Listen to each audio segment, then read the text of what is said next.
Get this shit show started. All right, welcome to Rants and Raves. I'm your co-host, Night Strike, with the other co-host, roll call 219 on a somber September 11th Rants and Raves. So, yeah, roll call. Say hello to the peeps. Hello, people. So, Matt's still going live. I don't know what Matt's doing. So we'll probably get people trickling in to hang out with us tonight. But Bunch of Guns of Gear says, y'all did a flip flop. I figured it would have been on Ro's channel. Well, Ro told me to start it up because HughesNet is not working for him tonight. That's partially going to be one of his rants tonight. Yes, it is. Yeah, we had a bunch of people over at the house, so we'll have to sing that out.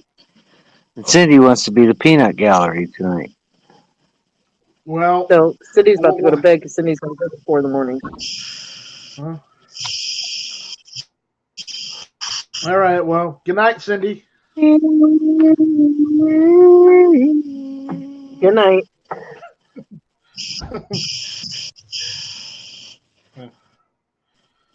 How many people are watching? 4.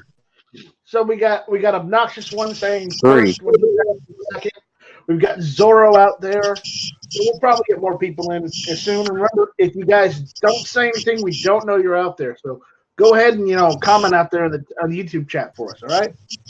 So, I wanted to talk about a couple things tonight. I don't necessarily want to rant and rave about the gun laws that they just tried to enact today in the House. If you want to go over that is your prerogative.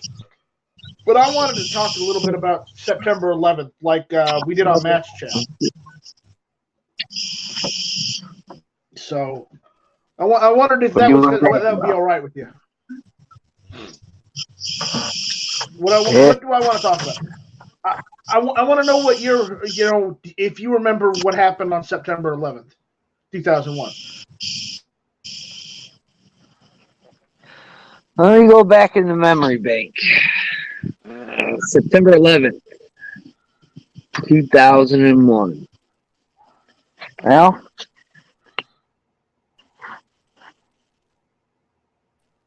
it was a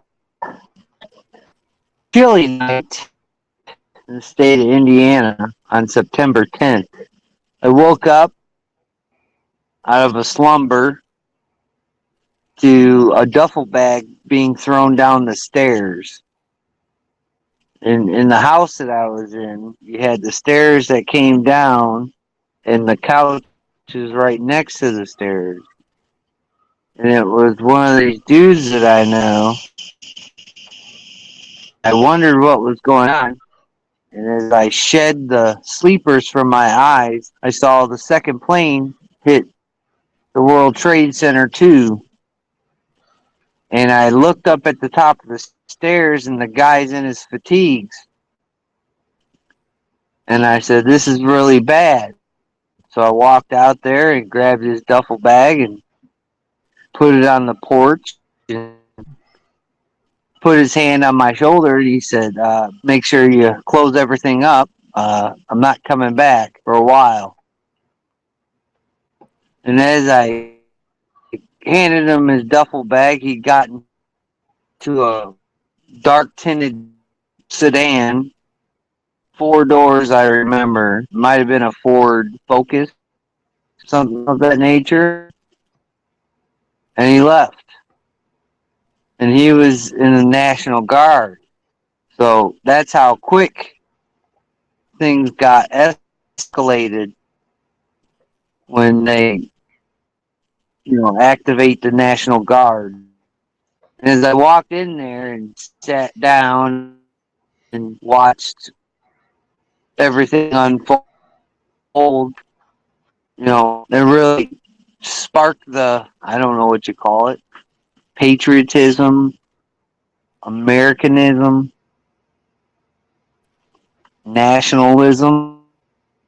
Something was in me that says, It's time for you to go down there and put your name on the dotted line. And that's what I went and did. Yeah, I want to ask you a question about that because we've talked before, and you are a few years older than me, but you had mentioned that you were in the military before that, weren't you? Yeah. Not prior to September 11th. Not prior to that. September Okay, so 11th was where I got motivated. But I had to go through boot. That takes a minute to go through boot and do all this stuff. okay. They just don't throw you out there, chicken wing it, as they say. They got to find what you're good at. But September 11th was a sombering moment. There's some things that you guys don't understand about September 11th. And it's not about tinfoil hat, but there's a lot of things that never add up for September 11th. Oh, I know. And there's a lot of things that... I've seen the conspiracy. You know, that was my last year of high school. So I was in school all day, and the state of Kentucky decided they weren't going to let everybody out of school when the World Trade Center got hit. So everybody had to suffer the rest of the day watching TV instead of actually doing schoolwork because, we got attacked. I had plenty of friends that went and, were old enough and wanted to, and went and talked to one of the local recruiters because there was always a recruiter during lunchtime at the high school. So they were going to looking to sign up, and a couple of my friends did go and sign up, and they went to Iraq. Some of them didn't come back, but they went and did what I couldn't. So Well, there's certain aspects. I didn't last long in the military. I would have retired in 20 years. It takes a certain kind of special person to do. I've got a friend that's in the CIA. That's how long he's been in the military, and he was there during September 11th. It takes a special person to fulfill a retirement plan through that aspect of, I guess you could call it a job. I call it a duty. I don't think it's really a job. And I think some people will disagree with me on that, but I don't think it's a job. well, the thing about it was because my grandfather was the only son of the family, and because he was the first of his siblings to ever serve in the United States military, he had a lot of pride. And while none of my cousins actually joined the military, the issue is that my grandfather told me that if I was going to join the military, that I had to join the army and I had to go into supply because that's the family tradition. I'm like, well, I want to go fight on the battlefield. Why do I want to be a supply? He's like, shut up. You don't know what you're talking about. You're going into supply. And I'm like, He's not lying. He's not lying to you. oh, I know he wasn't lying to me, but it was the whole pride of being an American, growing up watching TV, reading all the patriotic literature of our the heroes of America. I wanted to go out and be a hero myself. Granted, that never ends up well. That you always end up getting in deep shit for doing that kind of thing. But young kid doesn't know any better, and yeah, so it didn't work out. It's what I did was I flip flopped a couple of I call them duties because I don't look at being in the military as a job. I look at being in the military as a duty, as a place for certain people to serve their country, to answer the call, whether it be for liberty, freedom, uh, response as an attack. It's it takes a special kind of person. And I remember September 11th, 2008, and when the wall, if you guys didn't know, there's a wall for members of the military that died in combat for Afghanistan and Iraq. Yeah. Some people think about the Vietnam Wall. There's a wall for them. Mm-hmm. And looking at the names as they came here, as some of the people that lived in either a town over or a county over or 30, 40 miles away, and seeing the guy that I shared a room with at MEPS, which is the military entering processing station, that's a sombering moment that I pretty much didn't do shit uh, because he gave his life and I didn't. I mean, that always creeps in there. I was lucky he wasn't, type of deal.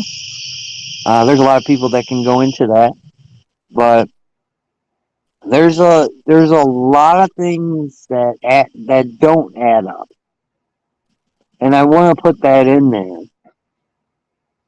But you're And not we can talk necessarily off air. you're not necessarily saying things like conspiracy things. You're just saying there's a lot of things that happened at that time that just don't make two and two. And that's why I'm not there, or I would have been there for the last 18 years at this point. Yeah. There's Hell, there's certain you might have made officer by then. no no I was doing push-ups at MEPS, and when somebody does push-ups at MEPS, that probably means that they're not gonna function all the way through everything when you're already doing push-ups before you You, even get sworn in. I mean, if you're not anybody's met thinking fourth me, dimensionally. Battlefield promotions, man. Battlefield promotions. yeah, yeah. I mean, if You might have anybody's met me, lucked into it. yeah, I could have. You I might could have have lucked jumped into into the a right lot. foxhole and lucked into it, and then we'd be having to salute captain roll call by now. Mm, I highly freaking doubt that. I mean, you can just ask the people that met me this past weekend in Ohio. How the hell did you ever survive that, or how did Take you take ever? just take the damn compliment, all right? Hmm. But I mean, we should always remember that day. I don't want to take that from anyone. If you guys Yeah. haven't noticed that they voted on a bill to pretty much have an open-ended fund for victims and people that suffer from 9/11. And there's a lot of senators, and I call them politicians. I don't even call them senators or governors or whatever Representatives. they are. Yeah, I don't. I just call them politicians that didn't vote for it, that refused to vote for it because it was. And Ron Paul's one of them. Go look it up. He's one of them because he says we spend money that we don't have. I'm paraphrasing at this point. We spend money that we don't have, and we don't know where the money's going to come from. But if you look at it, these people have nothing else that they can turn to. The firemen, the police, where are they going to go? The people that dug these people out of there. Remember when the first couple of survivors came out of there? Those people dug through years and years of toxic stuff to get these people out of there. And you're not going to pay their hospital bill? I'm just glad that they were able to get some survivors out of that tragedy than no survivors.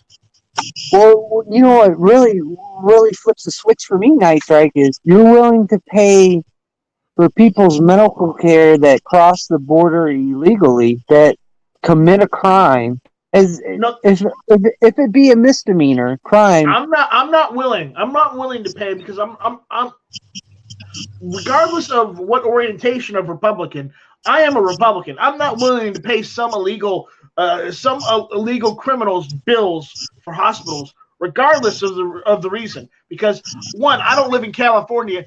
Two, I don't live in a sanctuary state. And three, they shouldn't be in this country in the first fucking place. Well, and I agree, but the fact is, they're willing to pay for these people, but not willing to pay for people that deserve it. That deserve it. And I'm not saying that immigrants don't deserve it. I mean, I wish their governments would take care of them as our governments take care of some of the problems. I don't say they're 100% because they don't take care of a lot of shit. But I know Cindy's dad's a Vietnam veteran. He's got 100%, and the government takes care of his needs to a certain we got extent. someone out there. Someone has taken your picture, a picture of you, and has named themselves the Doorman. The Doorman? We got the Doorman? We got the Doorman out there. Hey, look at my door's got a knocker. I'll show you the door. We'll go in here. But, that's funny. Yeah, I'm sorry. I saw that, the Doorman. That's cool. But yeah. Do you have time, or do you have prior engagements, or? Who, me? Yeah, you. I've got some time tonight. Why? What's going on? Oh, I just because this might run a little bit long because I really want to really indulge in this stuff. I can't see the chat. So we'll go on as long as we have to, man. It's no problem. So I'm not doing anything tomorrow because I got everything done I have to today. You know, I still haven't gotten paid for the Indiegogo campaign yet for GunTube, so I'm not buying any more servers for GunTube or paying any more GunTube bills until I get reimbursed for it, because it's like I've spent so much out for GunTube already. GunTube owes me a ton of money right now. Mm-hmm. Well, I just want people to understand that the rest of the T-shirts for GunTube until I get the Indiegogo campaign. Oh, off the beaten track. Did you see the GunTube shirt that I saw the other day? I did. I mentioned something on the GunTube account that if you don't have one of those shirts, you better get one right now, because that particular logo of shirt is going away soon. Oh, limited editions. Yep. I mean, there's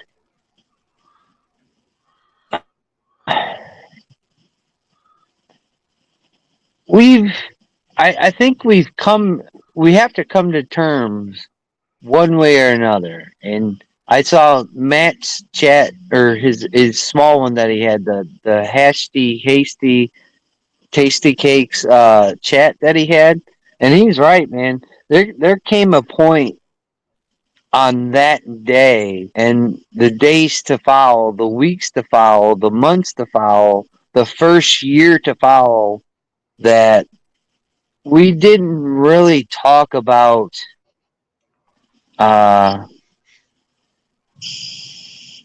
like bullshit issues, whether it be guns, something called, I don't know what it's called, gun violence. I don't know what that is, but certain aspects of that, we were united. We were united. We were, and I remember hearing an interview of one of the generals that was prevalent in the military at the time, and they asked him what the course of action should be, and he said, "quote quote unquote," he said, "I say we should bomb the hell out of them."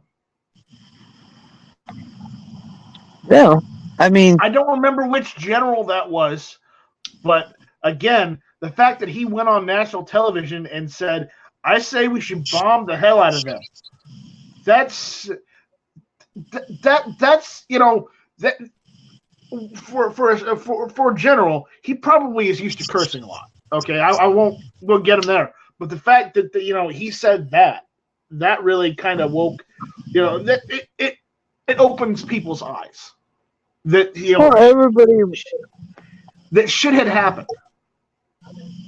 dude, everybody was pissed.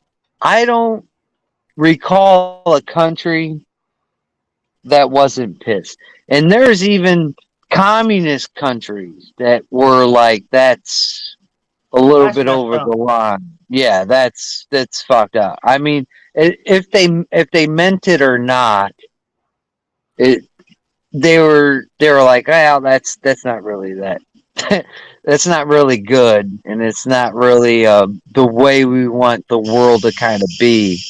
But if you look at it, the shock in all of it is it led into the Iraq War, and a lot of people disagree, but I agree with it because it opened up a precedence.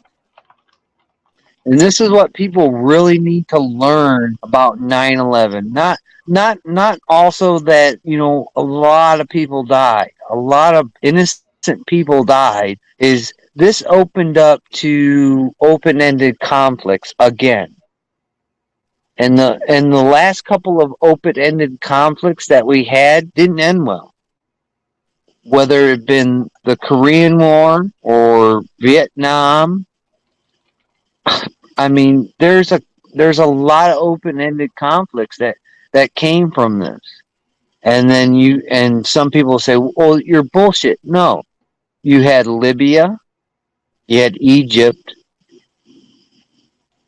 you've always had Palestine. There's a lot of open-ended conflicts right now that are going on, and this one has been going on for 18 years. 18 years. This is the longest war in American history. The Revolutionary War didn't even last this long. Right. The So Civil War didn't even last this long. you served in the military. Now, were you just in Iraq, or did they send you to Afghanistan for a tour, or were you just in one area? I did one stint. It was in this small shithole village in Afghanistan, and it was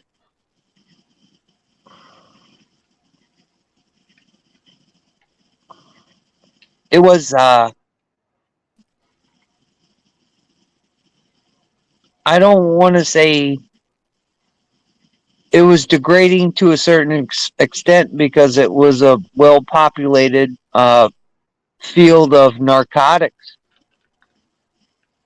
and that's what we watched. And it wasn't, we weren't fighting what you guys sit here and bitch about. We watched a field of poppy for people to come in and tell us to leave that didn't have any kind of insignia on their uniforms. So if you think where I'm going, and I really don't want to indulge too much into this, you'll get the gist of what I'm saying. I get the gist. I was just you can just be general with the answering. You don't have to give specifics or anything. So because I don't want you to get angry or get in trouble saying where you were if it was top secret or whatnot. Because No, it's not top secret. It was just a small village that had control of fields and fields of poppy. so you were just in Afghanistan. You weren't ever in Iraq. No, I never went to that shithole, but I heard the fishing is good in the Tigris River. I heard there's all kinds of shit to catch there. Yeah, I have multiple friends that went to fucking Iraq, and they said the fishing is fucking great. And they stayed in Saddam's palace. I'm like, I did not stay in a palace in Afghanistan. Osama bin Laden didn't have palaces. If he owned anything, you guys got lucky. At least you guys got to fucking throw some lines in the water. Shit, I didn't get any of that. So what you're saying is you probably should have went with them first. Well, fuck. I mean, you gotta look at it one way or the other. I mean, that still wasn't a great place to be, No. but at least you can fucking swim in pools and shit. I mean, there's all kinds of little videos that you can get out on a DVD rack where you look at it and you're like, huh, Gunner Palace? You ever seen Gunner Palace? Go check out Gunner Palace. Fuck, it was no Gunner Palace where I was. I remember more than once sleeping on the fucking ground, not in a palace. I didn't have a pool, and I couldn't throw a fishing line in the fucking Tigris River and catch fucking weird fish. That's a sore spot for roll call. We're not gonna delve into that any further because he didn't get to stay in the palace. He's very angry. Nah, man. Yeah, I would love to go stay in a palace. I've never been in a palace. They don't have palaces on that side of the world. I mean, yeah. No, because they tore those down years ago, and because there's nothing there. Yeah, dude, the place that I was in Afghanistan, they had palaces at one point, but they tore those down. Oh, there ain't shit there, man. There ain't shit there. Where I was, there was nothing there. It was mud huts, man. I call them mud huts. It wasn't like, if you look at my house right now, I got fucking siding, shingles, and fucking soffit and fascia. I mean, this is called a fucking house. The shit no, that's not a house. It's a fucking stone fucking, I don't know what it was. It had dirt floors, for Christ's sake. I don't have dirt. I got hardwood floors. You gonna tell me? Yeah, concrete. I mean, there's no such thing as concrete. I mean, unless you go into, cabal and shit like that, man. You see concrete there. All right. This is Bumfuck Village, man. So, what else do you want to talk about this? You said you wanted to elaborate on some other things. So, why don't you take the reins and we'll see where we go. Down the rabbit hole, huh? Down the rabbit hole. There's a lot of stuff that these younger kids, and I'll bring it up from Matt Chat, man. He was right. You younger kids out there, you guys that weren't born yet, or you're 4, 5 years old, you guys have no idea what the strain that put on the country. And it's not like, oh my God, it's a burden. But if you look at what goes on society today, and I'll throw this out there, if you look at Hong Kong, and you look at those people and how they strive for independence, and how they just want to live their lives, how they want freedom. I really wish we could help them, and I'm saddened that we can't help them because it would spark a war, because it would piss China off. But again, I really would like to help those people some way, somehow. And you know what really pisses me off is those people have so much passion and they have so much charisma on wanting to be free. And I just two or 3 years ago, when I went to give away the right over in Valpo, uh, and you watch all those people say they want to give up their rights to bear arms, and then you look at Hong Kong and the people that are just yearning to be free. What a fucked up situation. I don't care what anybody says. You can sit here and bitch all you want. Fucking Elizabeth Warren, that fucking Cabal Harris, and the Olan Oman lady, and fucking Casio keyboard. Those fucking people can bitch all they want, but they have no fucking idea what they're living in. They don't. This is a utopia of freedom. And if you'd live one day in the shoes of those people in Hong Kong, where they're waving American flags, where they didn't even want to fucking protest today because of September 11th, and we can't do shit to help these people, it behooves me to see in the next 10 years. See, roll call looks forward in time. I don't look back in time. What happened in back in time, you can't ever go back and change. But you can look forward. You can look towards the future, and to see these people struggle the way they're struggling, and then you go to a rally like that and see people so willing to give up freedom, to give up everything for a smidgen of security. It's behooves me to see that. And I think What did Benjamin Franklin say? Those that would trade freedom for security deserve neither freedom nor security. yeah, something along those lines. And you're not right. You're not wrong. And I hope Antifa, those sons of bitches that need a job application shoved down their fucking shirts, I think they should take a big fucking whiff and sniff and understand what they live in. And a lot of these kids haven't been anywhere. And I yelled it. I got yelled at the Ohio rally. We'll get into that again. We'll get into that too because I want to talk about that rally. What did you do this time? Oh, they had. I posted the pictures of the 4 protesters that have the. If you thought my mouth was foul, the things that flew out of their mouth. I'm glad Gunpowder has restraint, and I'm glad she has that beauty, because that would have been pretty bad if she got a hold of one of those ladies. I will just put it that way.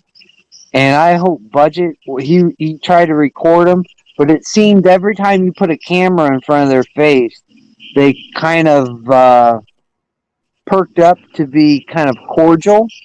But as soon as you put that camera down, they had foul mouths. I'm glad my daughters weren't there. See how despicable those people are. Right. And for those young kids, again, like I said, if you don't understand freedom, you'll never understand it. You'll never understand September 11th. You'll never understand what the Bill of Rights are for, the Constitution, why it was written, the way it was written. And a lot of those people that were there protesting, they have no idea what it is. And it's sad. And it's sad. And it goes on daily. If you look in Oregon and you look in these weird states that continue to pass anti-gun laws and continue to let these people get away with criminal acts, and they're never prosecuted. And it's a big wondering to the imagination, if they understand why these things were written and why they're put forth, why they're in play now, why we give a shit about them. So, you know, man, there I could go on and on about the poor people in Hong Kong that are trying to make a life for themselves. And one way or the other, they'll get it, but it doesn't look well. And there's nothing either of us can do. There's nothing the rest of the American people. And what's even sadder is the candidates aren't even talking about them. Name one Democratic candidate that is talking about those fucking people in Hong Kong. Better yet, name one Republican that's talking about those people that are struggling to be free. As much as they talk about democracy, what the fuck are they doing? Are they back channeling? Are they pushing the buttons? Are they trying to tell China not to go full on these people, to listen to them, listen to their ideas? We do that every day, don't we? When you go to work and you have an idea and you shoot it off to your boss, or you jot it down on a piece of paper and say this might work. They don't have these rights. They don't have the rights that we have to freely speak out and say this might be wrong. This might be a better way to do it.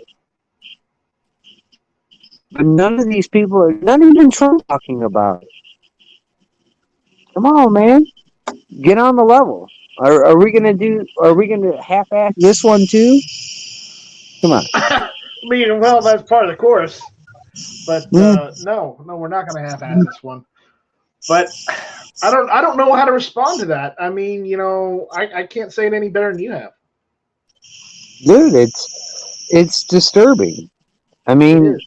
they fucking cut down a pole that was a facial recognition thing. I watched it. I thought it was pretty fucking good. They can fall trees. Shit. They can fall trees in fucking in my state. Shit. They cut down that pole pretty good. Huh. I mean, I don't know. No, it's going to be a telltale sign of what happens there. And Yeah. I hope there's people in play don't that don't fuck this up, because those people are getting beaten and battered from the authority there, and we don't need to make it any worse. Look at Right. these countries that we've occupied. I think we should say, I don't want to say invade, but occupy. And Afghanistan, 9/11, we occupied that place for the last 18 years, and those people have never come close to living the life that somebody envisioned. There was times people told us that they didn't want to live the way that we lived. That's not what they do. So you have to really take a step back and say, is our lifestyle, our American lifestyle, us drinking beer, smoking cigarettes, kicking tires to light the fires, playing ball, hitting home runs, is that what these people really want in their lives? Or do they total their life? And maybe we should just let them live their life. If you believe some dude on dialysis and 19 people who they only have one solid picture of Muhammad Atta conspired to do the things that they did, I think you should take a deep breath and go through the 9/11 report and wonder why it was set up for failure. There's a lot of questions. A lot of questions for these people that lost people. What did I lose in 9/11? I didn't lose a family member. I didn't lose a building in my town. And those people that did lose all that, a family member, money, their way of living in that city, hoping it never happens again. I don't have tall buildings in my city. I don't have skyscrapers. Like when I went to Ohio, I don't have that shit in my city. The tallest building in my city is a casino. Right. You know, I don't have these things to lose, and they still never got a definitive answer of how this clusterfuck happened. And that's something I that don't they know. may never get an answer. We may never get an answer for that. No, and I don't know how to respond to that because I mean my first inkling to respond to that is to look at the conspiracy theories because I mean I don't have an answer, so I should look for somebody who has an answer, even if it's the wrong answer. At least it's an answer. And see, that's a shitty part about it, Knights, right? Is they've all been shitty answers. They've all been the wrong answers. These people have never gotten closure. Have you ever read the 9/11 report? Yeah, Yeah, it's a clusterfuck.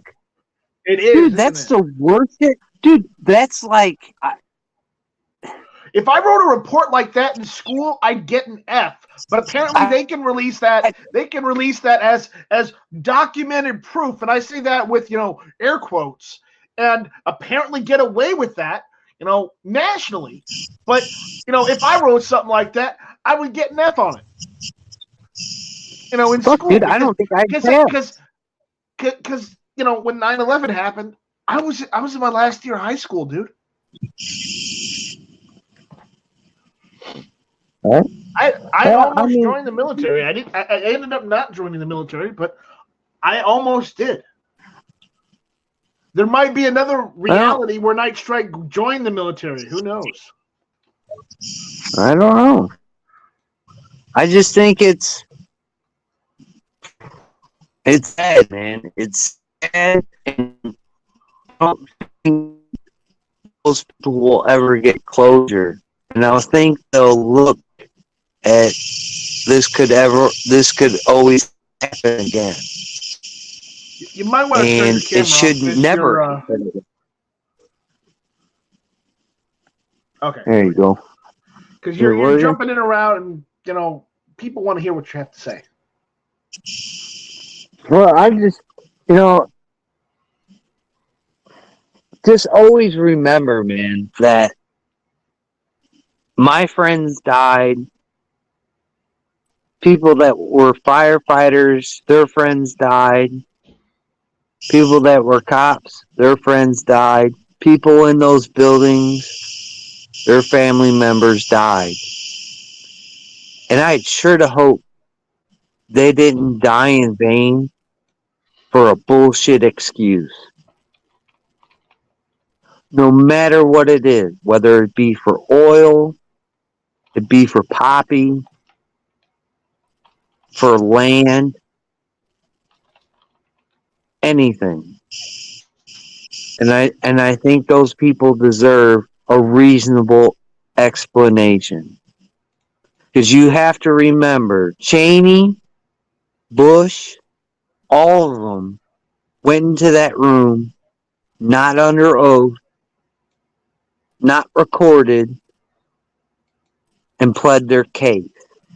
And they are all free. Their family is living, and they're high on the hog.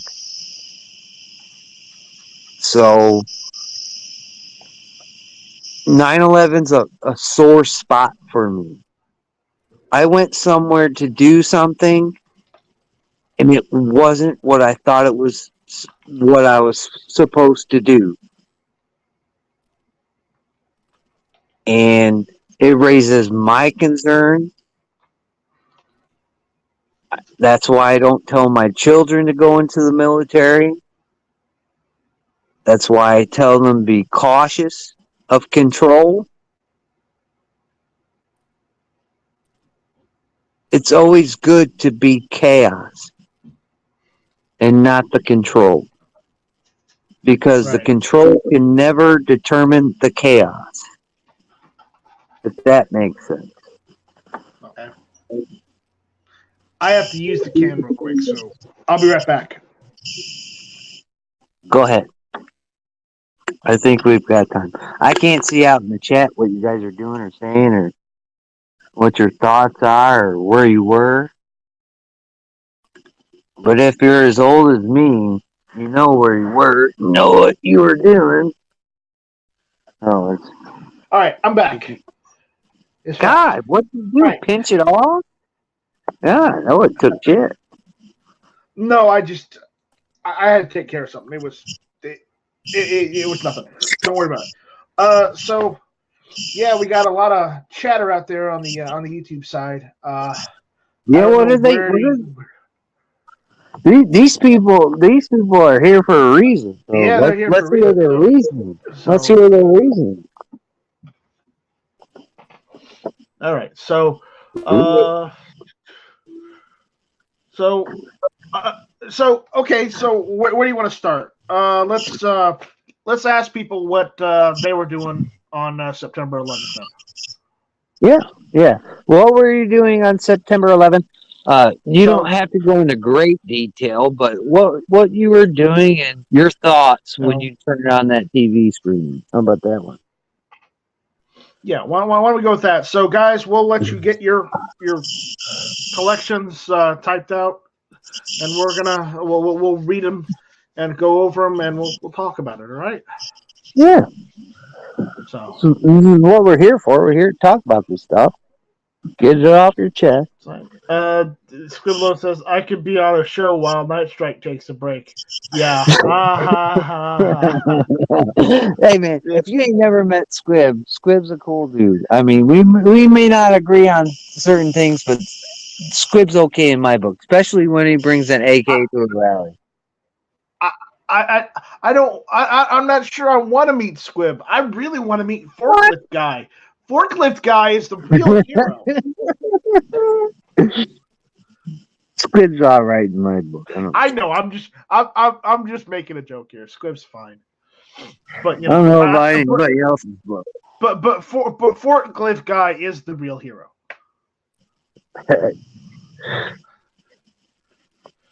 Oh yeah. But Squib, aren't you still working? I don't want you to get in trouble because you're on a chatting. Yeah, Squib's always working.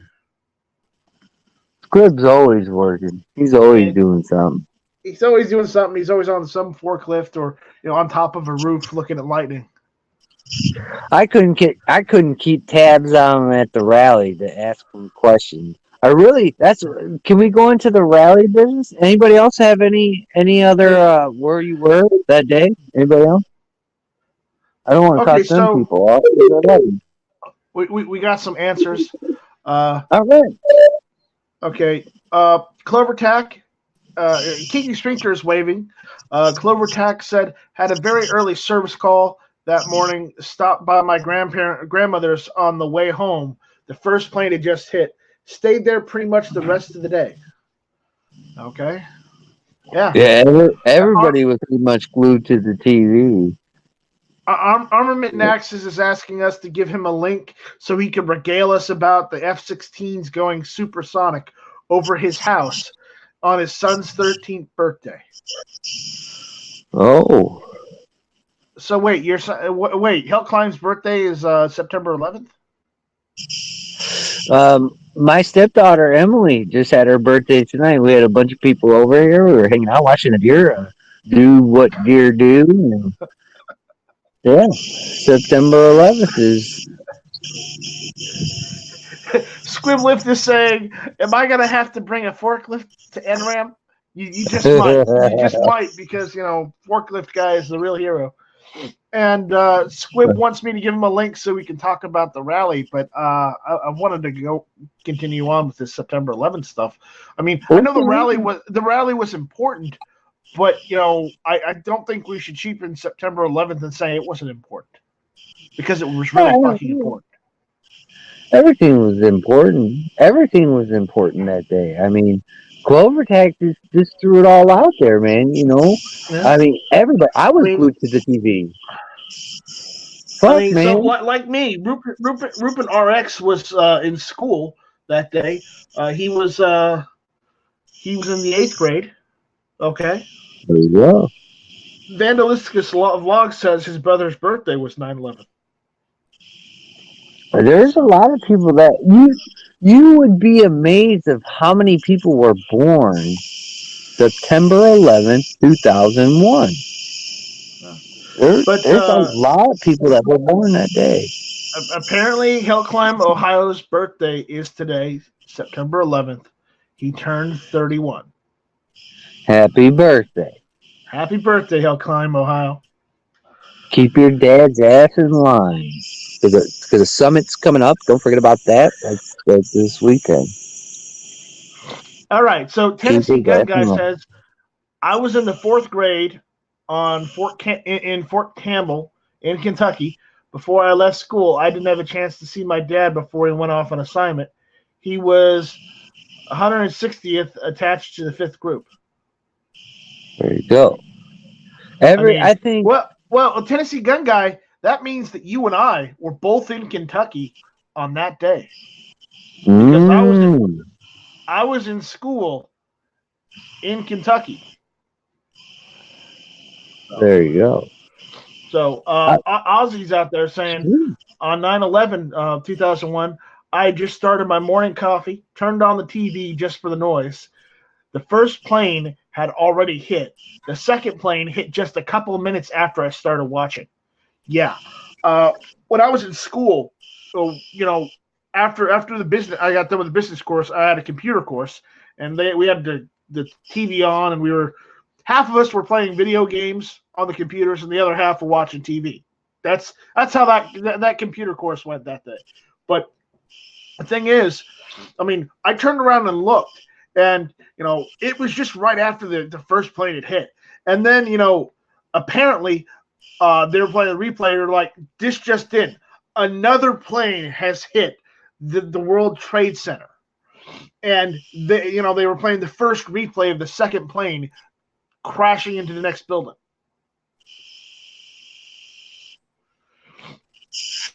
So I mean, there's I remember that day, man. That dude threw his shit down the stairs, and that's what woke me up. hey, why are you watching your own chat? Yeah, you're sounding all weird. All right. Okay, so we got some more. Clovertack saying, the stamps with the firemen raising the flag? Look at a book of those now hanging on my wall in a frame. It stays there as a reminder to never forget. No, we shouldn't ever forget. George Cortez is out there saying, I was working security for a private school during 9/11. I was 32. The same day there was talk about closing the border so school let out because most of the students were from Mexico. That's interesting. Because I believe George is in the same area as Adam and Never Enough Ammo. They're in the same region. Yeah. I mean, there's so much stuff I think we take for granted that we shouldn't really take for granted. And I think hearing these stories of where you were, and now look where you're at, and now look where we're at, it's a whole different perspective, isn't it? Squib is again asking for a link. I'm leaving it up to you. If Squib wants to come in and hang out, I don't have a problem with Squib alone. I mean, but come on. It's up to you, buddy. I can't do shit on this end. My internet sucks so bad. If I move or I fart, it's gonna throw everything off. It's horrible. I'm telling you, it's horrible. All right. Yay, your microphone. All right. I'm listening to the coyotes howling over here. My dog's freaking out. It's like, oh my god, I don't want to get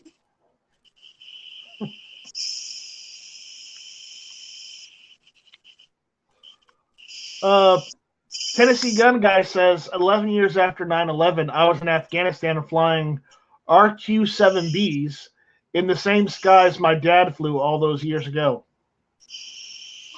Was your dad in the Afghanistan war back in the 80s? Huh. Seven Wonder says, I don't think he's actually scuba diving. He might be using a snorkel in a fish tank, or maybe he's an alien. Alien roll call 219? I don't think so. Roll call, do you want to try jumping in and out? Jumping out and jumping back into the chat to fix your microphone? Sure. Yeah, try that. And Squib, you have a link if you want to jump in, but again, we're doing the whole 9/11 thing right now. So, how about now? Did that work? Is that better? That worked. That worked. That worked. And then turn my camera off, right? Right. Did he go to speaker from earbuds? I don't know. He was there. He went scuba. That's all I know. It happens. It happens. Nothing you can do. Okay, forklift guys. So, where were you on 9/11? How did that day play out for you? I was at the pediatrician. The pediatrician. Okay. Well, It could have been worse. You could have been at the dentist. They could have been taking teeth out. My oldest son was sick, and my wife at the time wasn't able to get time off of work, and I was. So I took him to the doctor that morning, and she went to work. And the doctor's office was attached to the hospital. We got in there, and I had no idea anything had happened. And when I got in, you go in and they got the little clipboard. You put down the name and the time and blah, blah, blah. So they know to call on you. And the second plane had just hit. And I didn't really know what was going on. Everybody was kind of talking about it. But, I mean, it was business as usual. People were wondering, was maybe something was wrong with air traffic control and they're flying them into buildings or, we didn't know. So I went in, I waited. I'm watching the TV. I'm still kind of not exactly sure. At first, the way the footage was, I couldn't tell that the second plane had hit. And the way they're talking, they were kind of talking around it. And I wasn't sure if we were seeing footage of the first plane, and that was the only plane, or if two planes had hit. And I went in to go, took my son in to go see the pediatrician eventually. And we got done with the appointment, and can't remember if they said he was okay or they wrote a script or whatever, but it wasn't anything where I really had to do any follow-up. And I'm filling out the paperwork and paying my copay, and they came on and they said a plane just hit the Pentagon. And the woman there, the billing person, she looks at me and I go, we're at war. Right then and there, you don't hit the Pentagon. Not that there's like this ring of defensive weapons around it, but you don't hit the Pentagon. Which is weird. You think if we put that much importance on the Pentagon, we'd actually have some form of emplacements to protect the Pentagon from that sort of thing from happening. We did. We disabled the system, and by the mid to late 70s, that system was taken offline.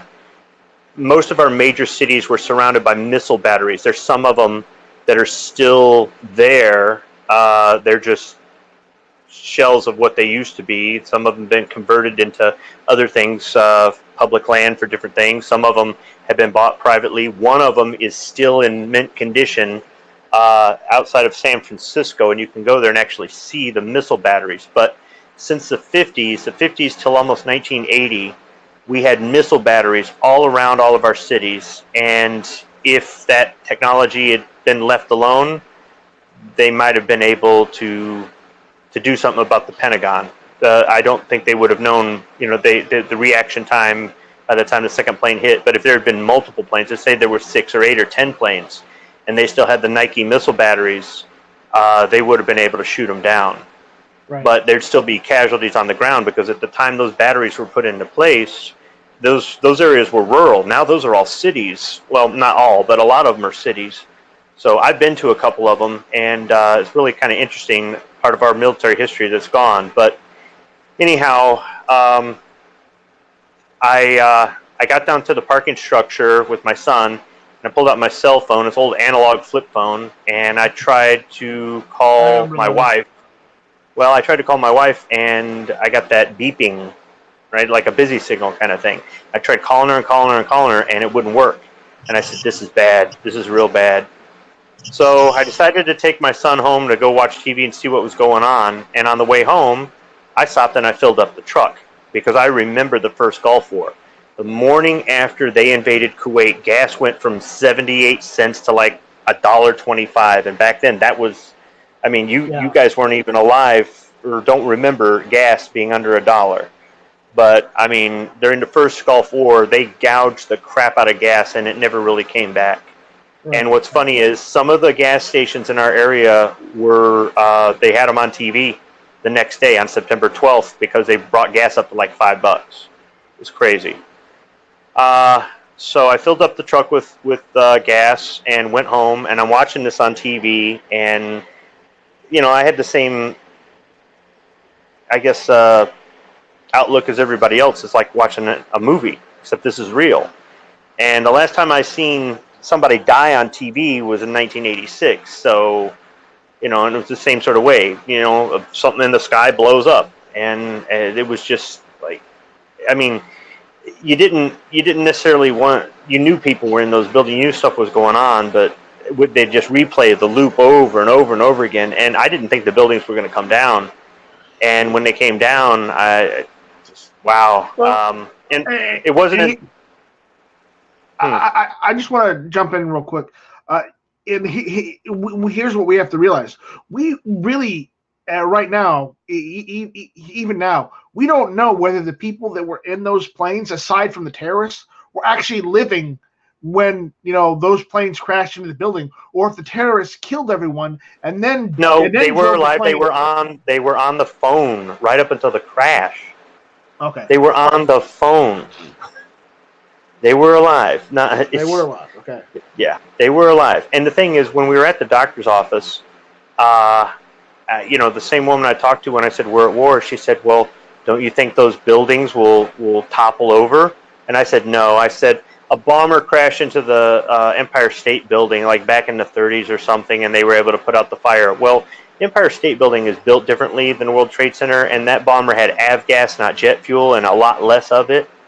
And I wasn't thinking like an engineer. And it wasn't until I saw a documentary years later where they compared that. I want to say it was like I can't remember, something small, like a medium bomber with piston engines.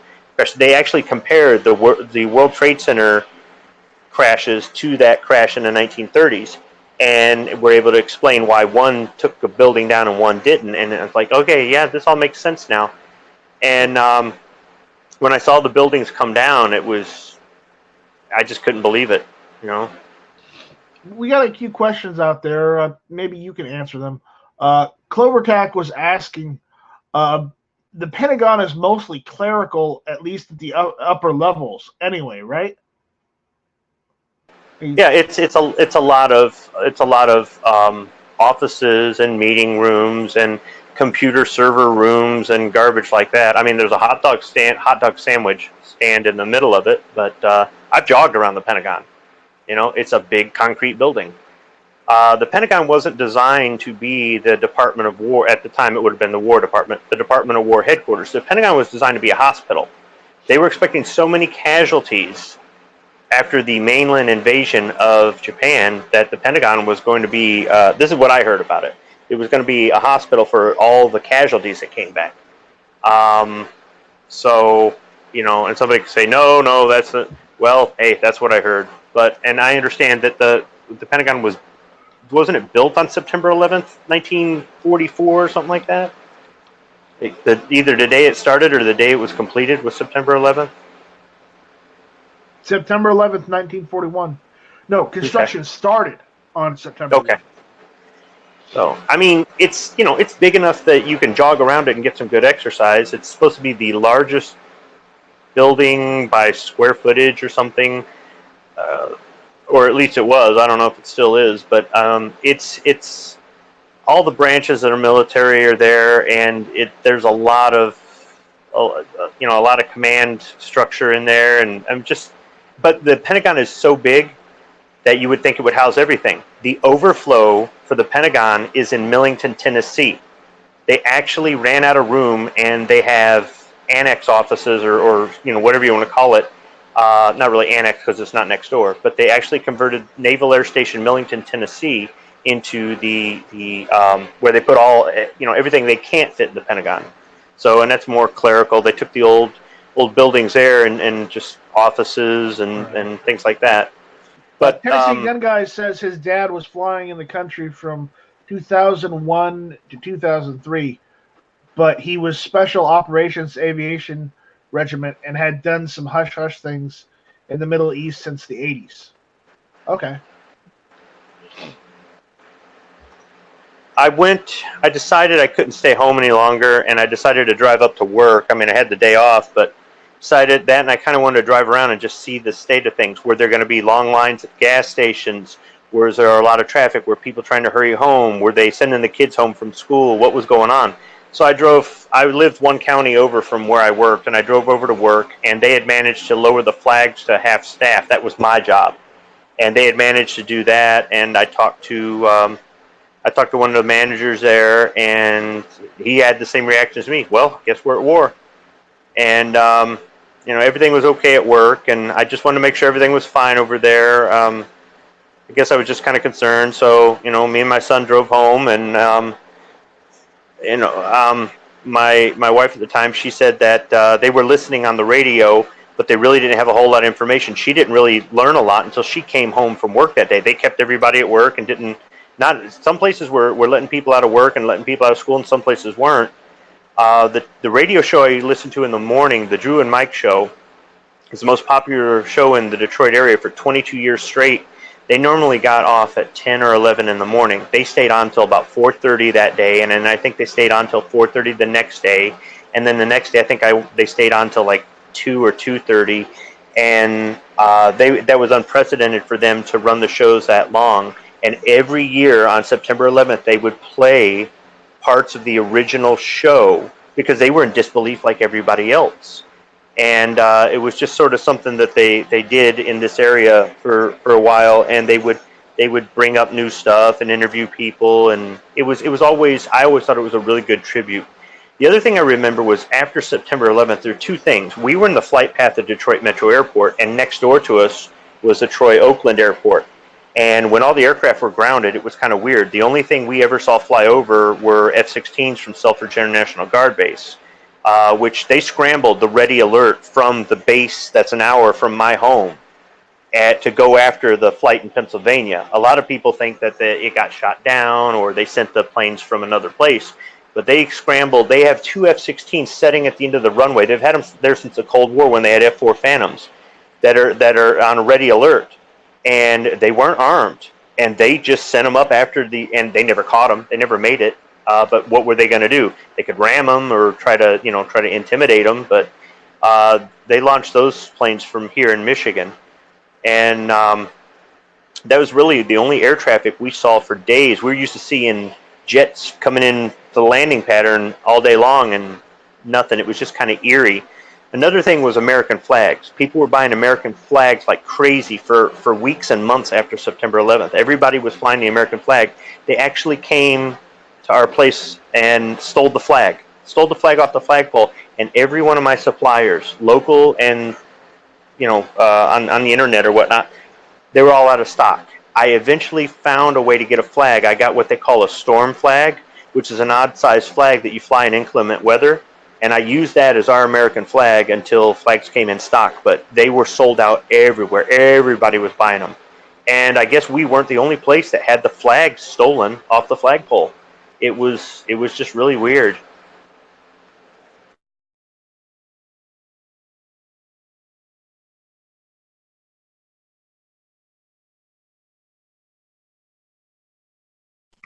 That's a great Did I put you story, to man. Did I put you to sleep? No, that's a great story. I'm sitting here listening, man. No, I mean, I'm trying to talk with the microphone off, and no wonder it's not working so well. But The thing about the cell phones is back then the phone technology wasn't like it is today, and even then, I don't know if everybody tried to call at one time, would the cell phones crash again today? I don't know. There are a lot more phones now, right? But back then, the system was so overtaxed it could not take all of the calls at once. So because there were so many emergency service calls going out, my call, within the same county wasn't going to go through. I had a Nextel. I had one of those Nokia brick phones. I had a Nextel, and you couldn't even use the where you hit the side button and you can call your buddy and just talk to him with the walkie-talkie. And Nextel like that, man, it wouldn't even work. Right. But yeah, the cell phones then, there was, at most you could call someone and receive a call, and you might have voicemail, you might not have voicemail at that time. Well, but, I eventually got through, and she had no idea what was going on, and was just kind of like, just wanted to go back to work, and wasn't. There were other things going on at the time, so it was a short conversation anyhow. Once I finally did get through, but it was interesting to talk to other people later and find out they were having a similar experience. The phones were all down, and I mean, a couple years later, we had the blackout in this area. I know it didn't affect other parts of the country, but when this area lost power, everybody kind of went back into September 11th mode. I mean, phones only worked for a few minutes after the power went out because all the cell towers only had, generator backup for so long, and people are scrambling to get analog phones going and siphon gas and stuff like that. But at first, we thought it was a terrorist attack. We had no idea a tree in Ohio hit a power line and took out a bunch of states and part of Canada. Nobody knew that the power grid worked that way, but we thought it was a terrorist attack. And I remember it was sometime after September 11th, there was an angry firefighter or police officer or something that was on a podium talking. He was on national TV, and he was yelling at Osama bin Laden. He said, "My name is this, and I live in this, on this street in this town." And not long after that, a plane crashed right in his neighborhood, and everybody, the first thought was, "Oh crap, Osama bin Laden went after this guy for bad-mouthing him on TV." And what had happened was the plane had some sort of malfunction, and it was just a regular airline crash. It wasn't a terrorist attack. But every time something happened after 9/11 for a while, people jumped. They were jumping. Another thing, people stopped going on vacations. People started staying home. It wasn't for the longest time that people started getting back out and going on vacations. It was a really weird thing. People were staying home, even years after it happened. Yeah. Yeah. I mean, it was a long time before I got back on a plane after that. So. Well, that was the other thing. Back in the day, you didn't go through all that security crap. And if you went to the airport with somebody, they could sit in the terminal and wait with you, and they could kiss you goodbye before you got on the plane and stuff. Not anymore. Right. No, not anymore. Nope. No, and over here, because of September 11th, that happened because of TSA. And funny thing, like the first or second time I got on a plane after TSA, I round the corner to go to the security checkpoint, and there's a guy at the podium with the big TSA logo on it, and he's wearing a turban, and I'm going, "Are you for real?" It's just, It's just okay, whatever. TSA was, how many stories have we heard about people slipping through TSA with I stuff? hope they stopped him, or at least Yeah. questioned him. He was in the TSA uniform. But Oh my how many God. times did we hear stories about they would try to slip stuff through just to see if it worked, and they were able to sneak stuff through? I mean, the underwear bomber, whatever, was flying over Detroit when he tried to blow up the plane, and that was after. So TSA is a joke. And then there was that guy with the sneakers, right? You remember that, right? I think there was a guy with sneakers and a guy with underwear, and there was a guy with sneakers where he had basically turned into the soles of his sneakers, from C4 or something, I think it was. But they caught that guy. TSA was an inconvenience for the rest of you in the country who don't live in this area. You could just drive over to Canada anytime you wanted. You take the bridge or well, we have 2 bridges and a tunnel, and you just go over to Canada anytime you want.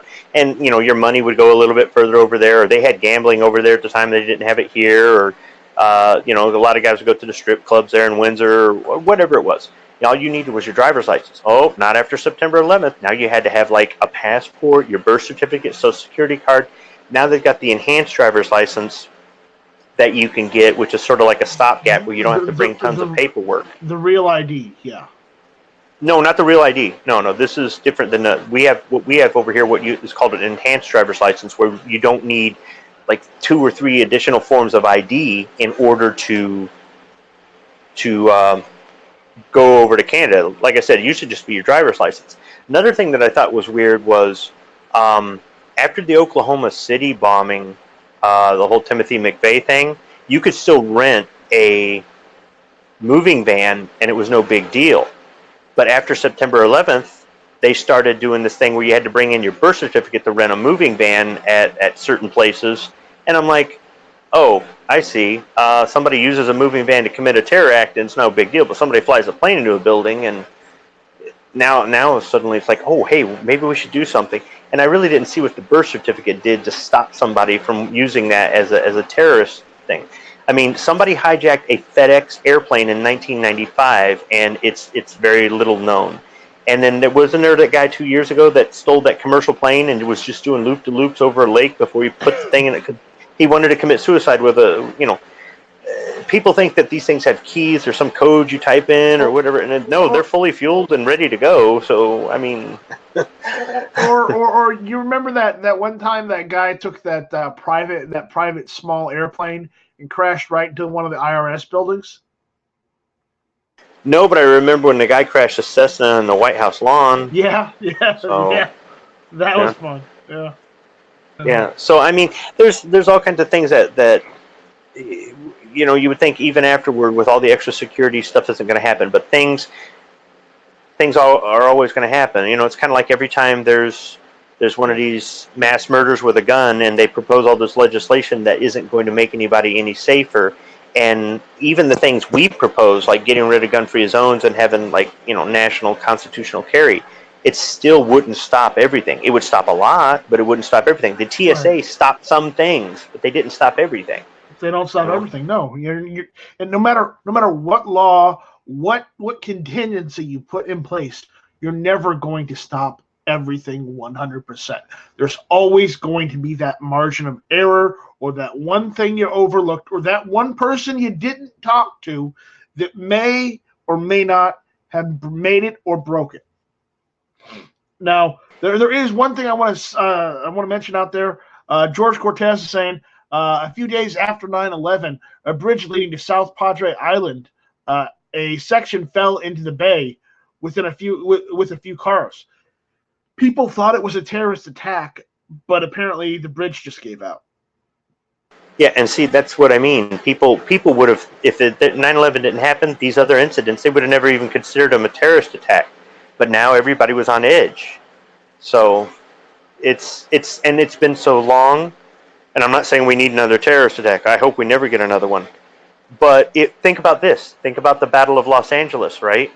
They were shooting at nothing. They had anti-aircraft batteries around the city of Los Angeles, freaking out. They had searchlights searching and stuff like that, and they were just shooting into the air because they thought there were Japanese planes up there, and there was nothing up there.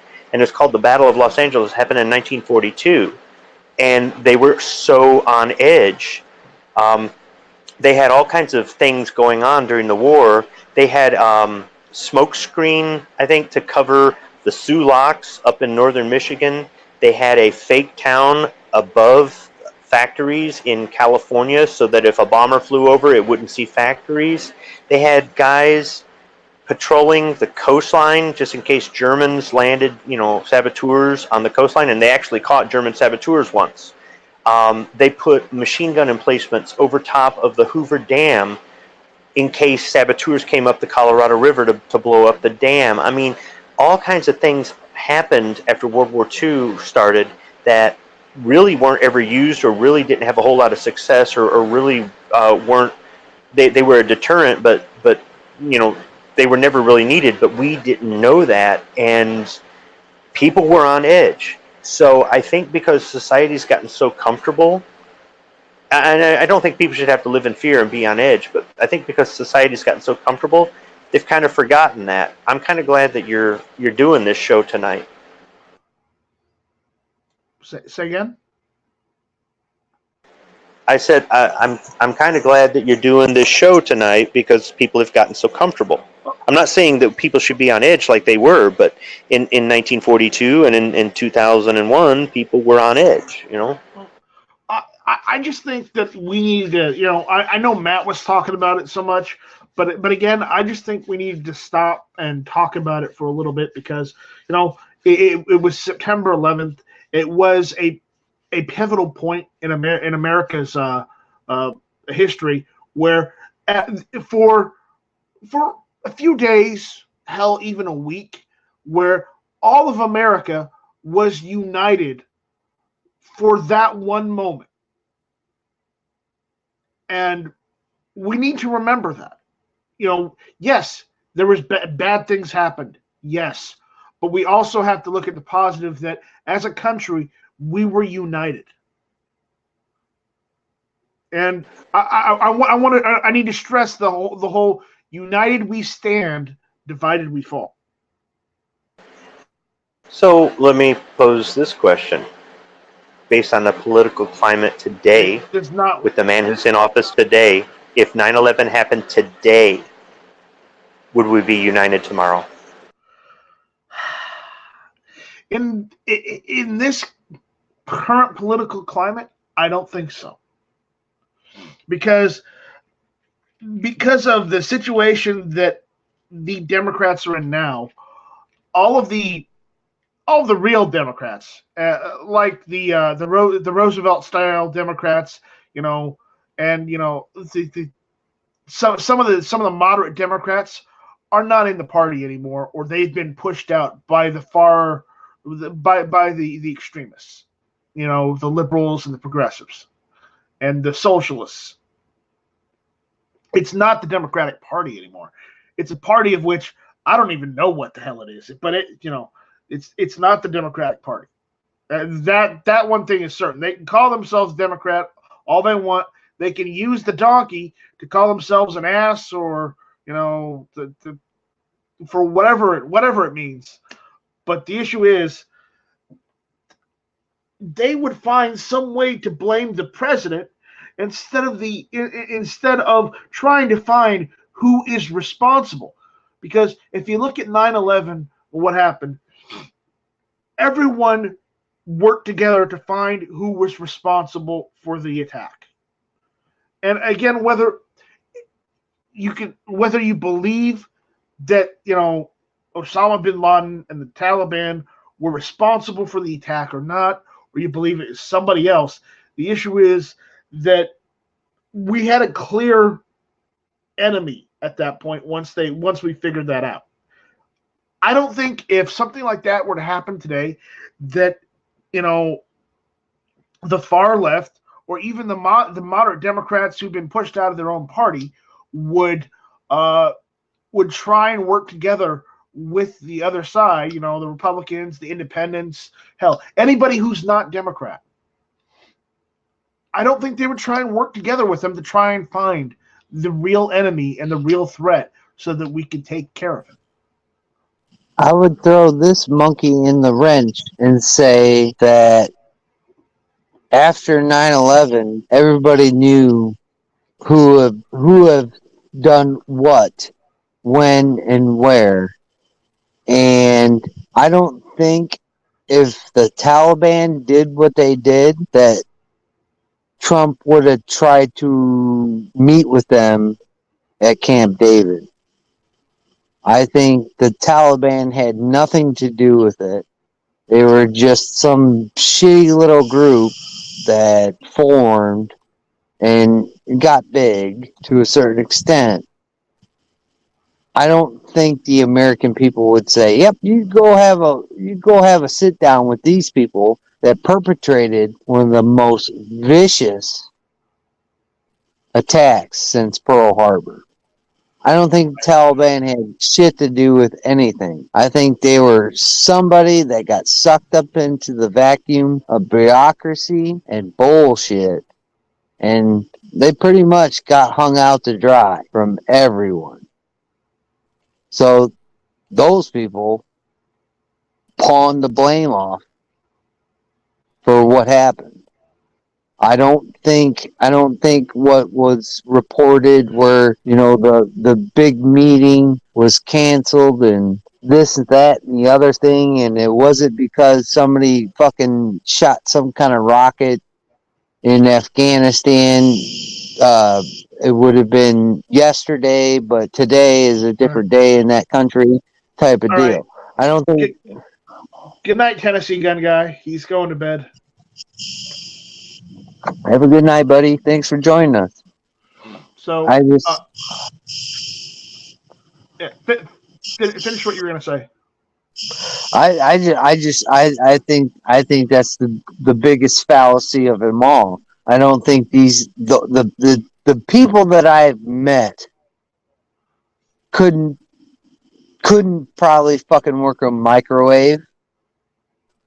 And to say that the Taliban's responsible, I think is a little bit of putting your foot in the shit without a boot. And that's my opinion on the Taliban.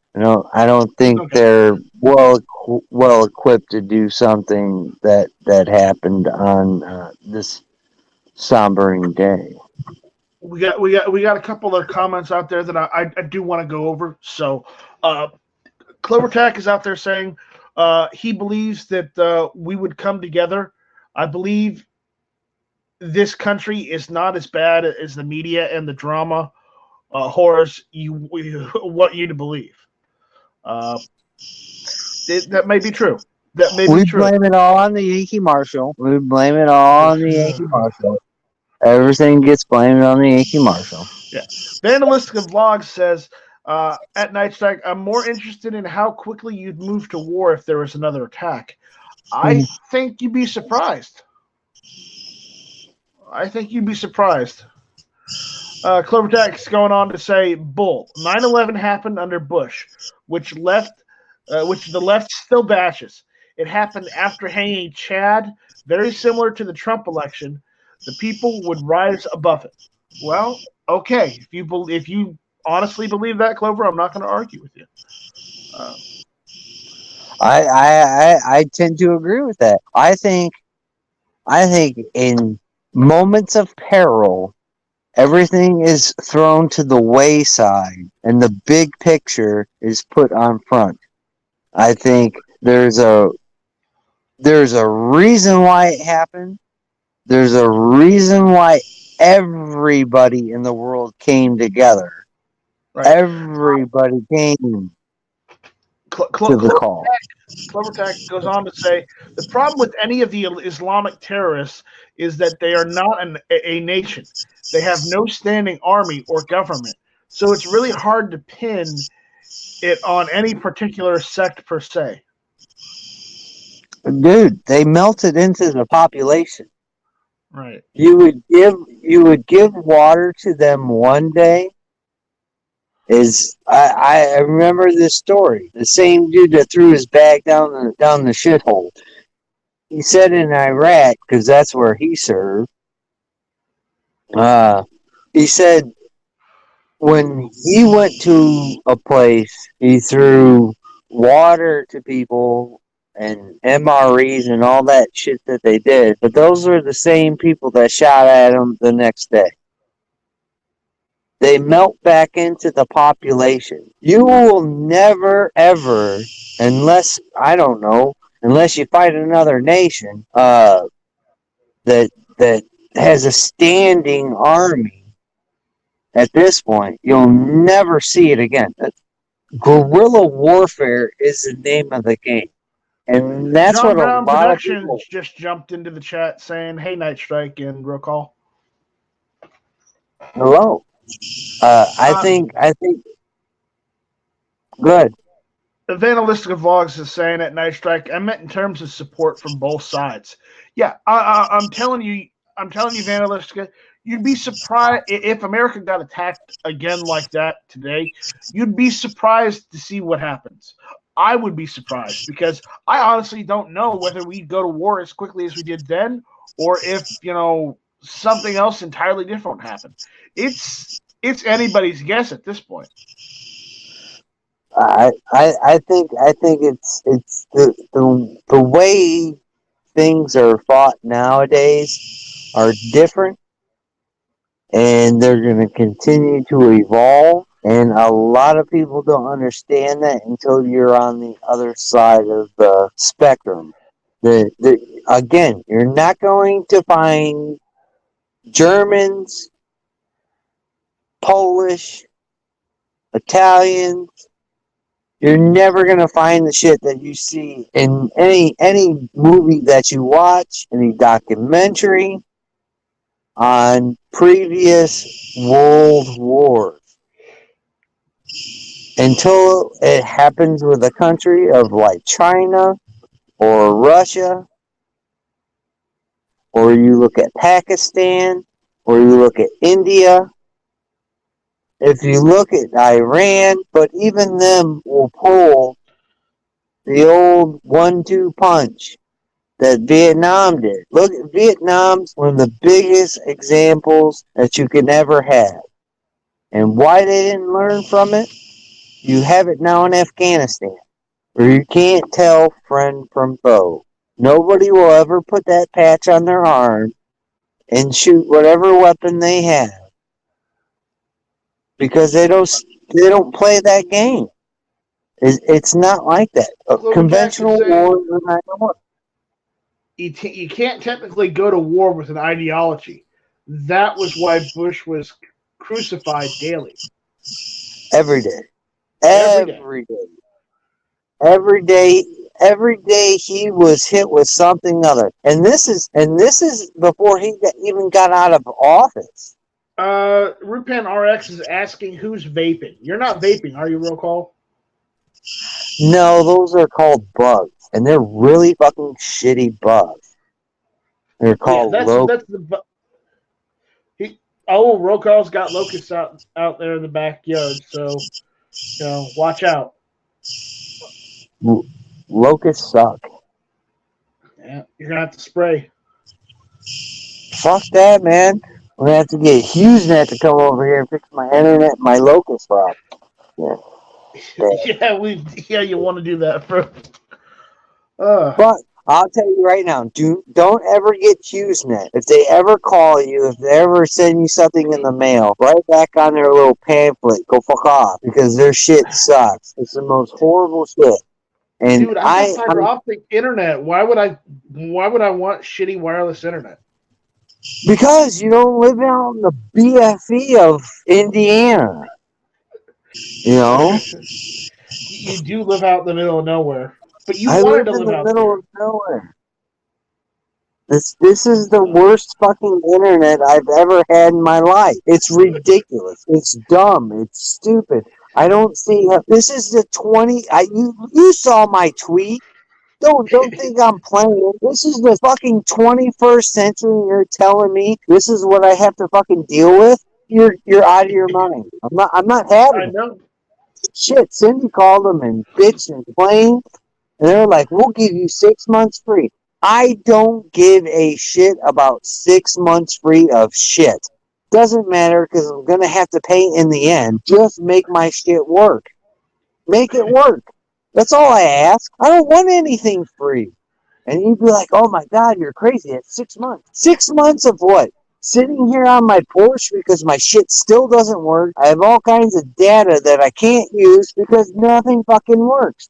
I tried to play fucking Battlefield 1 last night and my lag was so fucking bad. The fucking PlayStation is telling me my lag is that fucking bad. You don't even have to have pictures. I mean, it's fucking horrible. Horrible. And thank you, never enough emojis for fucking playing Battlefield last night and fucking making me want to play and then getting really pissed off about my fucking internet and how shitty it is. You really want to get into this shit about HughesNet, they're a shitty fucking company. They're a rat bastard. And then after Cindy's like, well, we're going to cancel this shit. And she's like, okay, that's fine with me. I don't give a care. You don't care? Then fine. Cancel this shit. Who cares? You don't get paid. Good luck trying to find another job being a fucking dickhead dispatcher. All I want my shit to do is work. That's all I want. Is it that hard? Is it that hard? Is that hard? We live in the 21st century.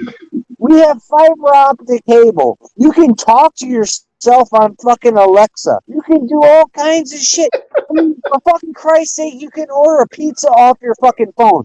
But I can't fucking stream something off of my fucking TV? Are you kidding me? Are you kidding? Ridiculous. You want a rave? That's your fucking rave. You want a rant? I'll give you a good fucking rave. I'll give you a good rave. There's your wound up some bitch of the week right there. Yeah, fuck HughesNet. HughesNet sucks. Don't get it. Don't put yourself in that position. Yeah, Clover Tech says, I feel your pain, roll call. So glad I finally got fiber. And yep, HughesNet sucks. I had a chance to be a dealer for them years ago. They offered me the moon and said nope. This fucking guy came here. I said, look, we're not going to hear that. That's called a locust. That's called a locust. He's right over here sitting on this fucking branch. I'm watching him right now. Loud bastard. Anyways, I said, look, can I stream my internet? Will it be okay to stream it off a Roku, a Fire Stick, and then the occasional PlayStation time? Oh, it would be great. Fuck, I can't stream anything off of Roku. The only thing that works on either or is Netflix. Talk about conspiracy shit. The only thing that works in the house is Netflix, and you can only work so much shit off of Netflix. And I've already watched Stand By Me twice, motherfuckers. I'm not watching the third time. Stand by me. Stand Yeah, by fucking me. yeah, I watched that fucking show. I watched it fucking twice, because it's the only fucking shit that will stream off there. It's the only good movie right now that's on there. Everything else sucks. They took out all the Marvel shit is all gone. Everything's gone. There's nothing else. Nothing else that we can fucking watch on TV. But fucking Netflix? Are you serious? And I watched this one fucking show Cindy had me watch. It's really fucked up. It's like it's about this girl. She makes a bunch of tapes and shit, and she throws it out into the public, and she's been fucking assaulted. It was a really fucked up show. Really fucked up. And they there's one on Netflix you should check out. It's called Altered Carbon. Is that the fucking guy from RoboCop? That fucking guy? No, it's the one where it's like futuristic. It's kind of like a little bit like Blade Runner, where everybody's consciousness is downloaded into a plate, and you can switch bodies and whatnot. I can't even fucking switch internets. That's right. Let alone bodies. It's on Netflix though. It's on I'll Netflix. watch it. It's got the guy. It's got the guy from RoboCop in it. It's got the guy from RoboCop. But it's actually a good series. It's Fuck, actually pretty I'll good. watch it. If it fucking sucks, dude, this is next week's show. How much I fucking hate this show that you're trying to have me watch. Hey, Locust. God damn it. I watched it. They're making another season. That's how good it was. So, It better be. Can we move on to the next topic? Is everybody done bitching out there in the chat? Clovertack is saying, anyone here ever use Crackle? It came on the new TV we bought, and it's pretty cool.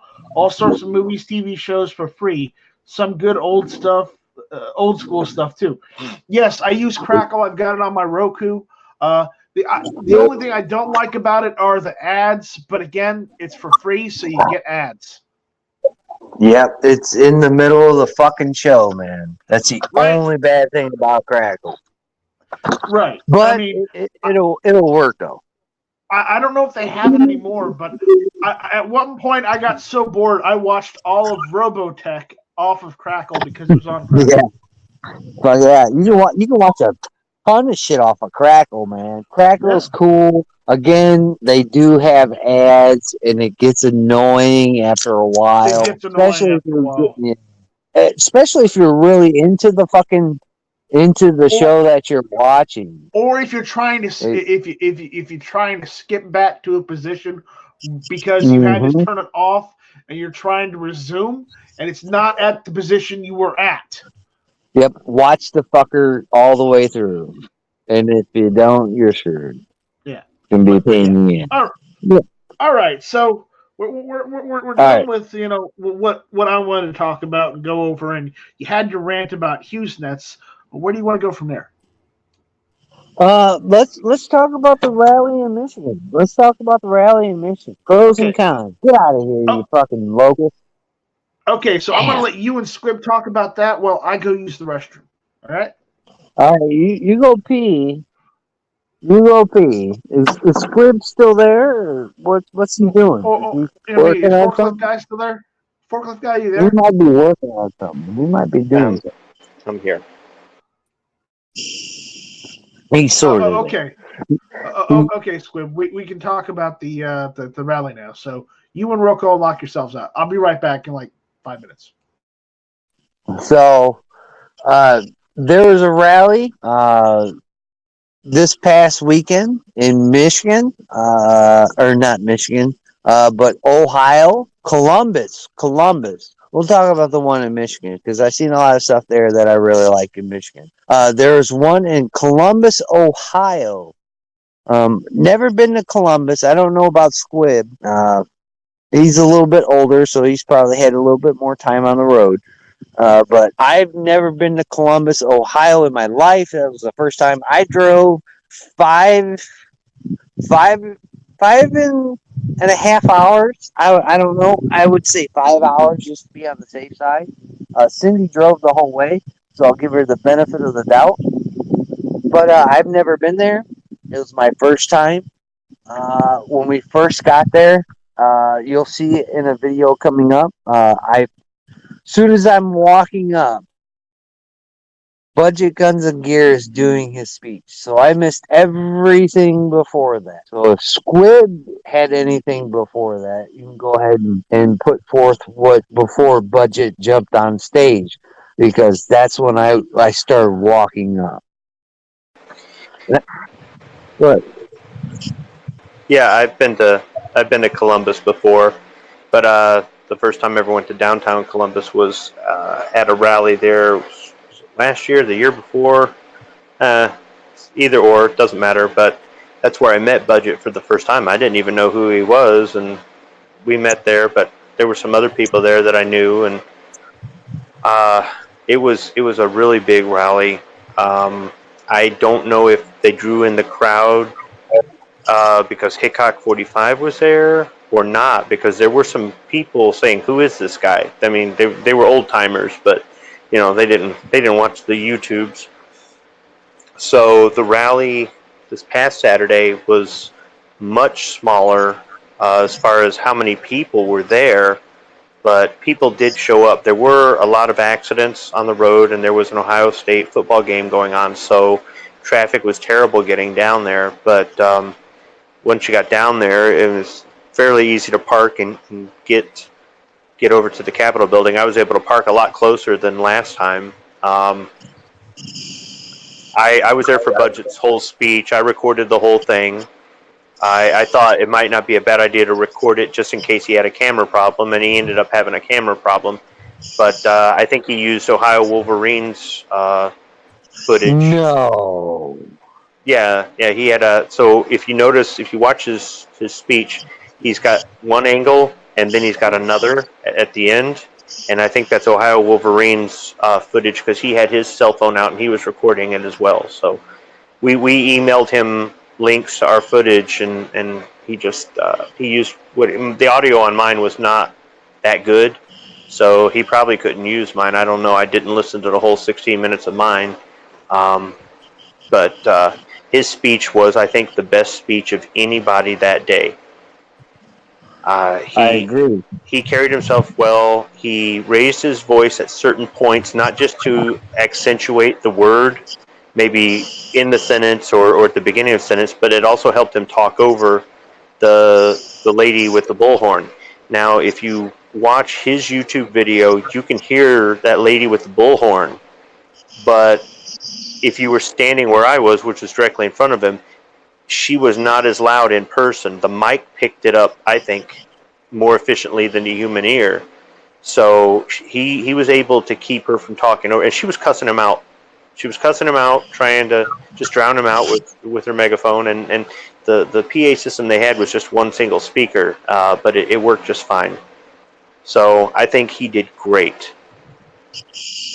I agree. I'm gonna, as long as it's okay with Budget, I'm gonna throw. I'll do it willy nilly into a video of all 15 minutes from me, the point walking up all the way up to standing right in front of Budget in filming his speech. I agree with Squib 100%, and you don't hear that often, but I think he had the best speech of the day. I think it was very adamant. It was, besides the lady with the bullhorn, she was saying some crude shit to Budget. And when you look on my video, you can see the camera move where he comes out of frame because I looked over my shoulder and said, "This is what I have to deal with.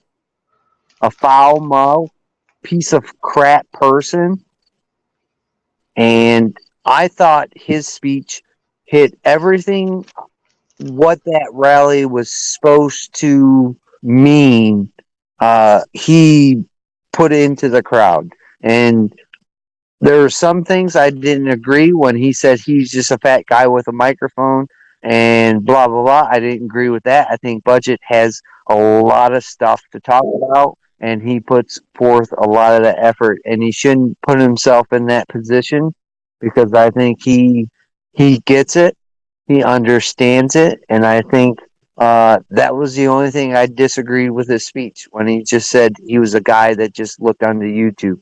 I look up the Budget. I think he understands this stuff.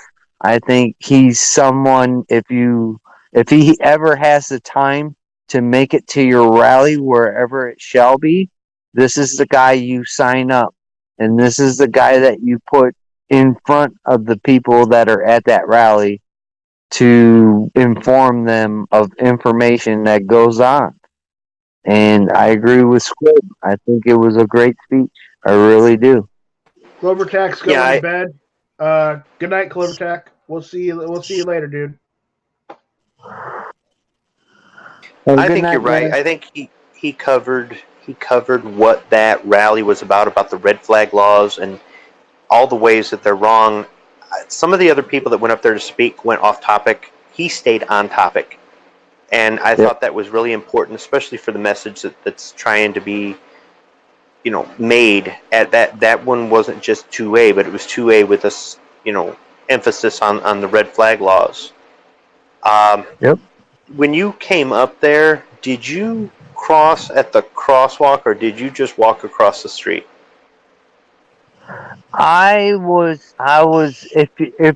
If you're, I don't know if other people aren't going to understand this. If you're standing in front of where Budget was doing his speech, I came in through the left side Oh, okay. of the courtyard. So I came out of the parking structure, the alley for the parking structure, directly across, facing where Budget was, and I went past 4 cops on horses, and then I went past Mm-hmm. probably about a dozen cops on bikes, and there's no traffic, and I'm just looking at it. I'm like, I could just walk right across, and I thought I just passed by about 16 or 17 cops, and I got a gun. I'm gonna walk down here. I'm gonna wait for the signal, and I'm gonna cross instead of. That's all I need to do. Is like you had your gun confiscated while you were jaywalking. Really? Yeah. Yeah. I felt the same way. I was going to bring my AR, and I'm like, well, I don't want to have to tote this bitch all the way across wherever I have to go. So that's why I wore my 1911, even though that thing was a heavy beast. It was cocked and locked. I ain't gonna lie. And if the great policemen of Ohio are pissed off, hell yeah, I have one in the hole. You know, I just thought that was it was an experience to have. Um, one of the cons that I had with it were uh, along the lines of Squib. A lot of people went off topic. A lot of people went off topic during certain things, and I think if you have these kind of rallies, don't go off topic. Stay on topic. Make your presence known. But there's a lot of things that I disagree with how the rally was.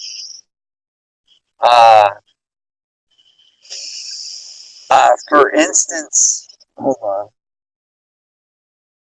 There's a brewing of lightning, and there's a hint of thunder, and a smell of rain. Hold on. All right, see if I got a. I think those that thunder and lightning that Squib videotaped earlier this evening is coming your way. Holy moly! He lives west of me. Holy shit! It might be going west. I don't know, but all of a sudden, I don't know. Like, oh, If you have to go all of a inside and sudden, use the easy chair, do that. and then no, all of a sudden the fucking wind just took off. I just watched the American flag almost come off my house. That was wild. Yeah. And it got cold. It got real cold real quick. You gotta remember, I live by Lake Michigan, so you never know what comes off that lake. Anyways, so one of the things that I want to really put forth is they had one guy come up there.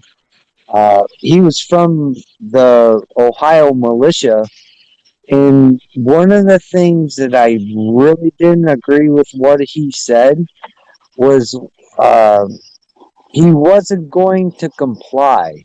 He wasn't going to comply with the gun laws that were being forced.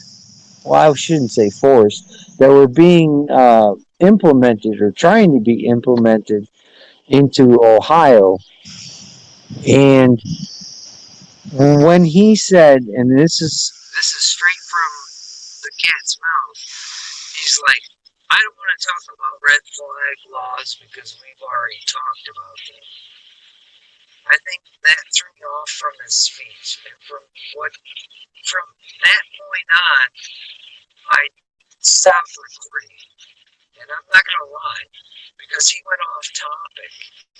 Because then he started You're starting to sound like a scuba roll call. There's a storm coming in. Holy shit. See if I can. Hold on, let me flip this monkey around here. Hold on. I can't flip it around. Hold on. Not on camera. I don't know. This is my front door, and you can see over my shoulder the moon, and it's all black. All black. There's the roof of my house. Oh, that's the first raindrop. So he showed us the door. That's half the door, not the full door. Oh my god. Oh, hopefully there's not a tornado. Alright, anyways, you still in her? Are we still on point? Are we still doing our show? It's still going on.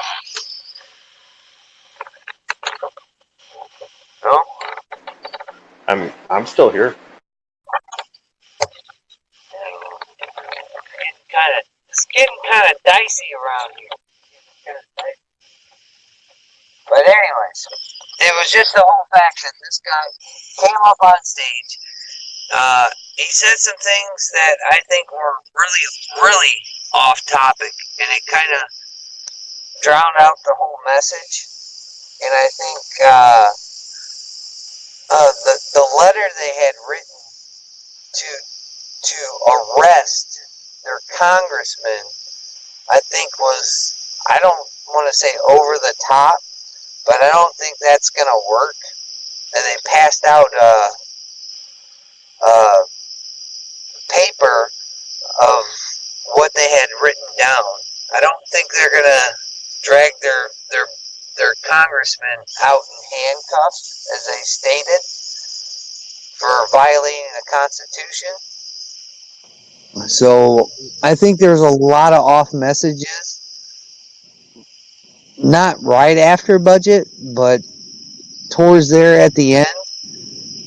And why I say this is because where I was standing at some points, people were walking up and they were asking what was going on.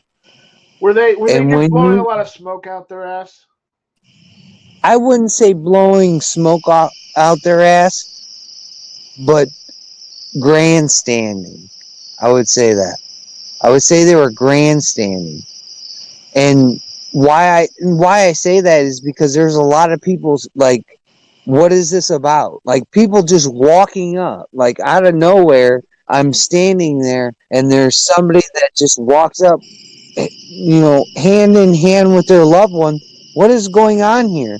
And then all you hear is, "We will not fucking comply.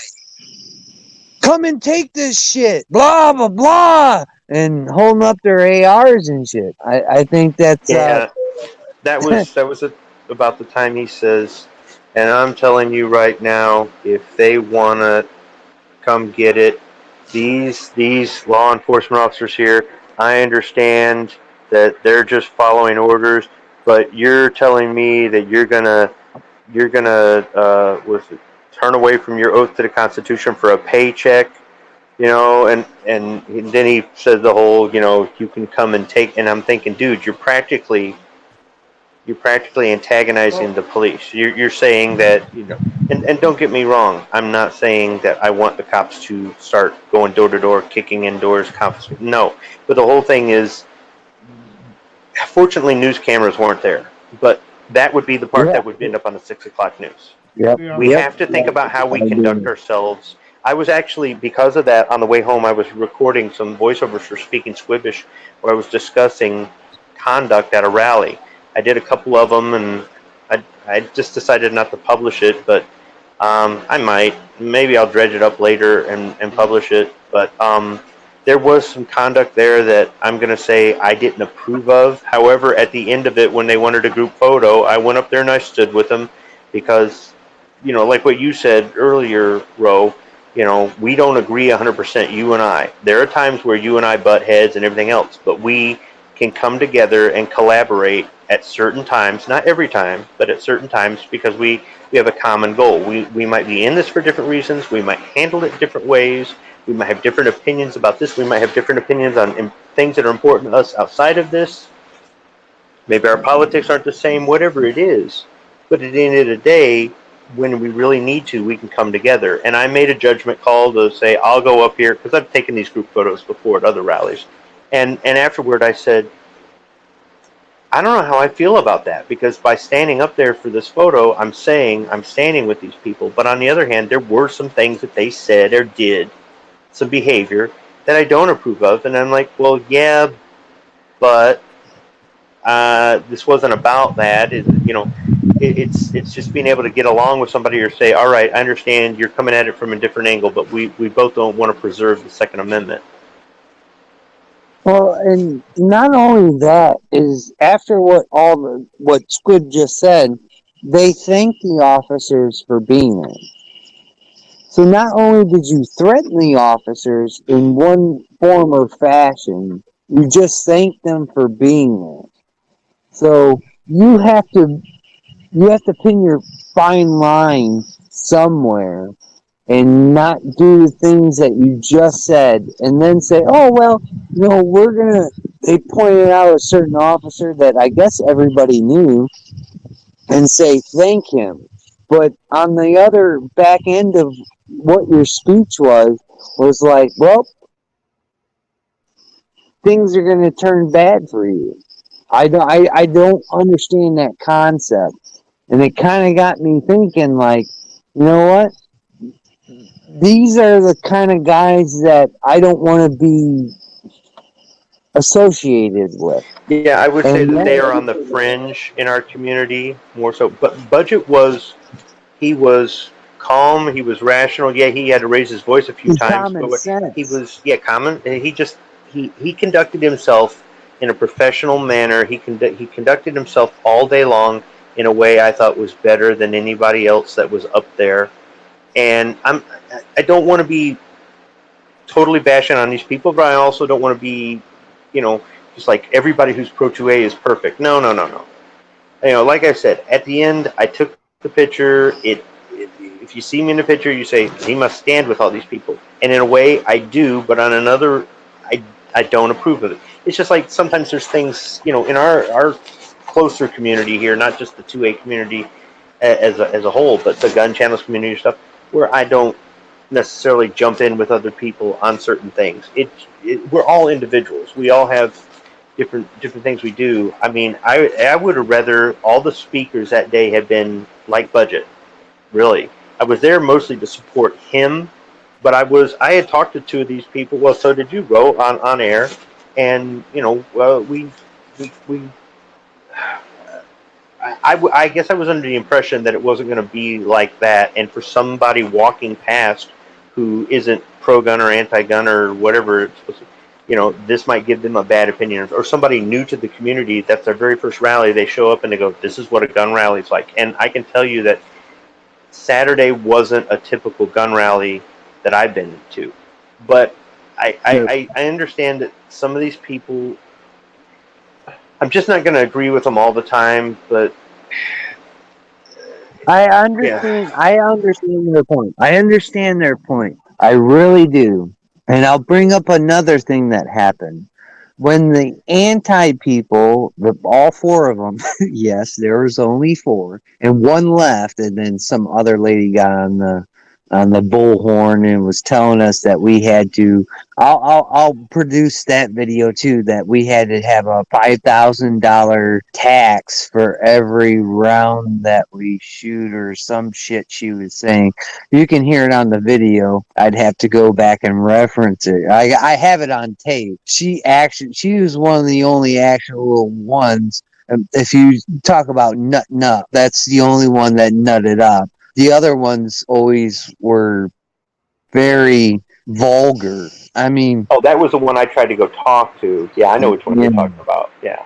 That was right after you came back, and I'm like, just dude, don't even talk to them, because you went over there and talked to the cop. The cop's like, we're not even gonna mess with this shit. We're not even gonna play this game of who's right, who's wrong, yada yada.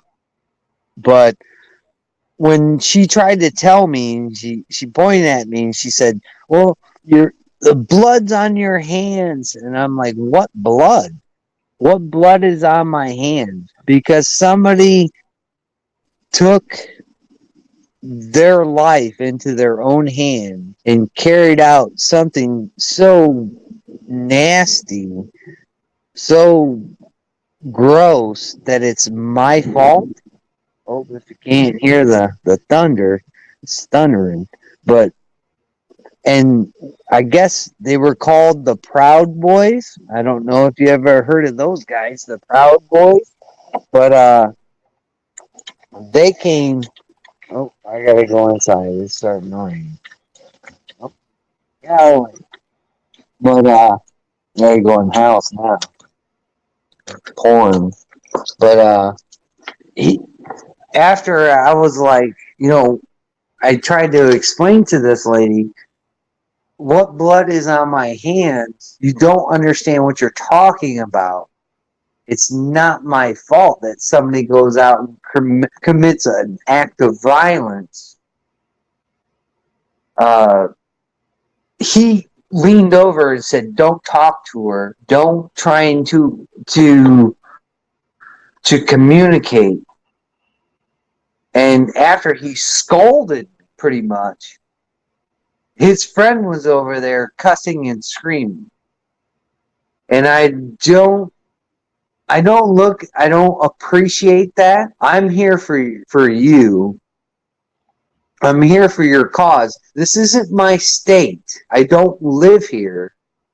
But you're not going to sit here and try and tell me one thing while the guy that you call, in quotation marks, and I'm doing it in the air, your brother is doing the same thing that I'm trying to do in a positive way, and he's ripping the F-bomb across the way.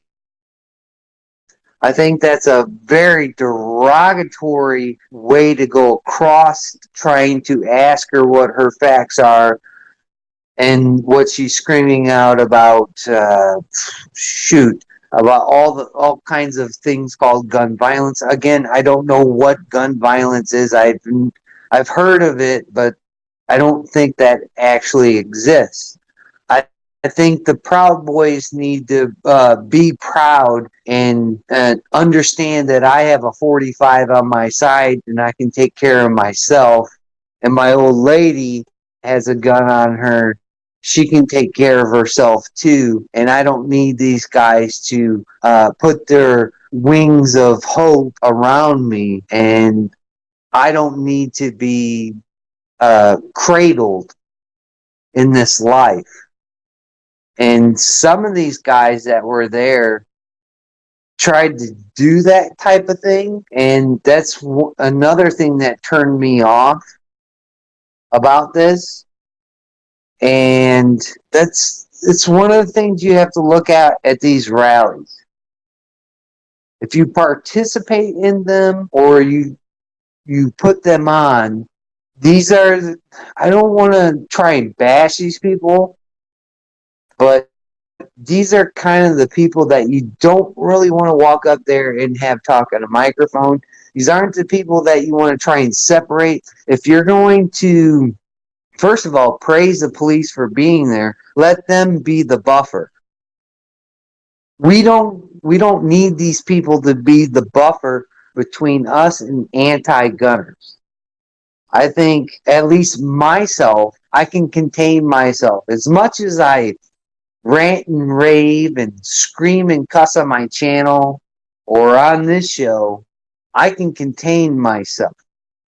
And I can ask simple questions, especially out in public, where I have to be on my P's and Q's. My job relies on this. If the people out there watching don't know. My job relies on this. I can't go out there and start fist fighting some fat lady, excuse my French, fat lady in ripped jeans that doesn't understand the basic statistics that come along with guns, basically. And I think that's one of the things that these guys need to understand is they don't need to be a buffer between me and those people. They need to be a buffer between themselves and what they're going to be doing there and what they have to do. I commend them for doing all the things that they did, but in the long run, you had your buddy go up there, slander police for a quick second, and then thank them at the end. That's something you really have to look out for. And you can say one thing, and if you don't want me at your rally, that's fine, but that's how I interpret it. That's how my wife interpreted it. So when two grown adults interpret it that way, and then Squib interprets it that way, that's something to think in the future. I don't condemn those people, but I think they could have conducted themselves a little bit better. That's what I had to say about that one. No, I agree with you. I agree with you there. That was the sixth rally I had been to in 2 years, and out of the six, with the exception of Budget's speech, we're getting to hang with you guys. That one was the least whatever. I mean, it was just. I'm not. Like you. I don't want to bash them. On the other hand, if we don't say these things, people in the community, especially people that are new to the community, and they go to a rally that might end up being like this, and that's their very first rally, they're going to think this is acceptable. And for most of us in the community, some of the stuff is not acceptable. It's not that we don't believe in freedom. It's not that we're, liberal or anti-gun. It's look at how you're perceived. And it's not, and we're not trying to control people or say you can't think this, or you can't. If you want to do this, but understand the ramifications. If you go up there and you hold your AR-15 up and you start threatening police, the police aren't going to look very well on that. And somebody who doesn't know, like we understood. We were like, yeah, this guy's just being a loudmouth. Somebody else might go, they're all crazy. They all really do want to kill people, and that's not the truth in our community. And some of the stuff, like when the one was up there and she was reading and she was getting emotional and crying, I don't think it's a good idea to get up there and get emotional and cry when you're talking about, arresting politicians and stuff. I can understand if she was going to talk about somebody she lost or something personal like that. And there was other stuff. Like, you don't go up and have a speech with a cigarette in your hand. I know some of you guys smoke, but there were people in the crowd that were going off to the side to smoke somewhere not in front of everybody, and I thought that was respectful. But when you're on the steps, you shouldn't be smoking a cigarette. It's just like, yeah, we're here to support gun rights. It doesn't look good. It just doesn't. I'm not saying you have to show up in church clothes. I'm not saying that you can't ever swear or anything else like that, but just try to put yourselves in the shoes of somebody who says, all right, I'm going to go to one of these things and see what these guys are about. Or, I just got into guns, but I'm still not really nervous about stuff. Let me go and I'll hang around gun people, and then they're going to walk away and go, this is what gun people are like. Those of us with experience in the community know that these are kind of fringe people, and we want them to be pro-freedom. We want them to be pro-Second Amendment, pro-gun. We want them to vote. We want them to exercise their constitutional rights just like us. It's just, think about anything you might do that might give our community a bad image. And I know some people could say that some of the things I say on these shows or some of the things I say in my videos I'm an individual. I'm not going up there representing, per se, If I'm doing some sort of a speech in front of a crowd, at that point I'm sort of representing. So there, in my opinion, there's a bit of a difference. But I don't hate these people. I just think it's. I guess the word would be poor taste. Would you say, Ro? Yeah, I mean, it's not that I don't. It's not that I don't. I stand with the people of Ohio.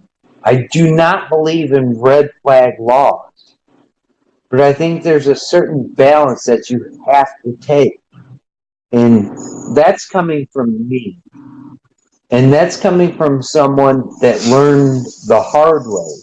This is coming from a victim of a violent crime, and I want things to be done in a manner to where I don't have to sit there the next rally when someone walks up and says, what is this about? What is he talking about? He sounds angry. That's not what that's about. What Budget's speech was about simple facts, simple precedents that we have to take. When you get off message, there's another guy that talked about his father and how there was some kind of problem. I believe it was in Ohio, and there was officers being murdered.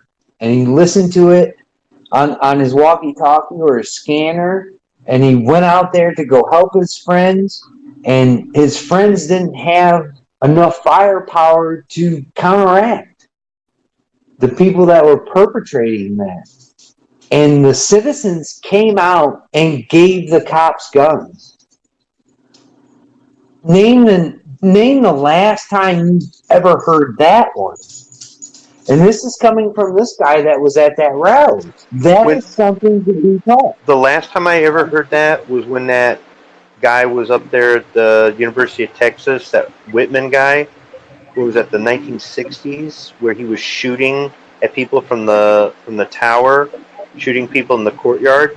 There were people that went out to their trucks and got their hunting rifles off the gun racks in the back of their trucks and were there with the police trying to either shoot at the guy or keep his head down so he ain't shooting at people or whatnot. But that was in the early 60s. That is the last time I've ever heard of the citizens getting their guns and going. And during the North Hollywood shootout, the cops were going to gun stores getting guns, putting them in shopping carts and running down the street pushing shopping carts full of guns. By the time they got there, the shootout was over, but they didn't have the firepower. But that still wasn't the citizens helping them per se. They were there's a name for it where a cop can take something in an emergency, not confiscate, but Commandeer. Commandeer. Yeah, they were commandeering guns from the gun store. Thank you, Night Strike. But I mean, yeah. Hey, Night Strike knows something. Yeah, he knows something. But the whole thing is, I think there's a lot of citizens that are anti-law enforcement because of the narrative the media play with that. They're doing that, and the politicians and some. It's kind of nice to have somebody like Sarge to talk to that kind of shows the other side of it. To kind of, just wish he could reach more people. But yeah, I thought that story was good because it shows that there was at least one time, a long time ago, but there was at least one time where the citizens stood with law enforcement. Today, no, that wouldn't happen. But the way he got to that story was he was winding down the road to get there, to get to that final part that was really important. All I know is when you go to these things, always expect the unexpected. I stand with the people of Ohio, the bullshit red flag laws that they want to put in place.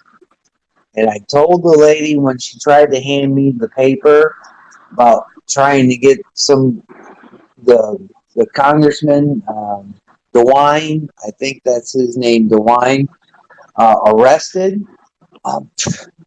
Good luck, man. Good luck on that. Yeah, But I don't think they're going to get any of these guys arrested, and I think that's they're wasting their efforts doing that. But trying to do maybe like a recall, that would be plausible. I think. hey, I mean, if you look at the election that just happened, I mean, anything's possible. It really is, and I just think the structure of that one went off the rails. I just think it did. I think there was a good message there. I think sitting there and I really should have whipped out my camera and tried to put people on the spot that were there that had no idea this shit was going on. I kick myself till this day not doing that, but yet I look at it as a learning experience, and I think they did a good thing. There's a lot of great things said. Sometimes, you can't win them all, but there's a lot of positive messages that went through there. I just, if they're going to have the next one as close as they're going to do it, please line these guys up. Please line the speakers up. I would happily give information as a bystander from another state that I don't per se have a dog in that fight, but we have a dog in every fight for a red flag law wherever it's passed. But if there's people that are walking through that courtyard that are wondering what's going on. They're wondering who's speaking. They're wondering what they're speaking about. And that's something you really have to hammer home. And when I look up there and there's some guy that's saying, come and take it, and they're shaking their rifle, the scary black rifle thing, it's hard to explain. It's hard to be like, look, there's certain people that feel that way. I mean, it's a real nasty fucking thing to do. You could say something like, they look like this, they act like this, they mean well, but they're not going to be the ones perpetrating the next mass murder. They do vote, however. Right. I mean, it just, I was so on board, and especially when the females, the women started to speak. I really felt in touch. I'm like, look, I mean, these people have been, put in a situation where they didn't want to be in that situation. They wish they had a firearm in some of their spots. I mean, it's just like stiletto and shotguns, man. It's like we have an opportunity here to preserve something that will save lives.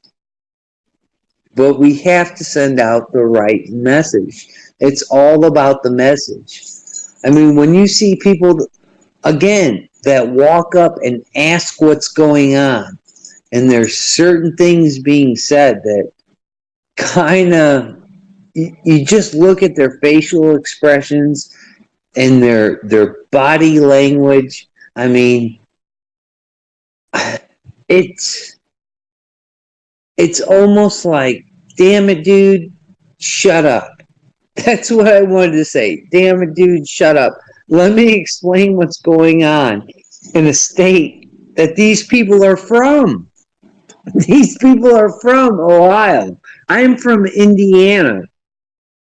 And I have everything that was listed on the website. I have what their talking points were going to be about.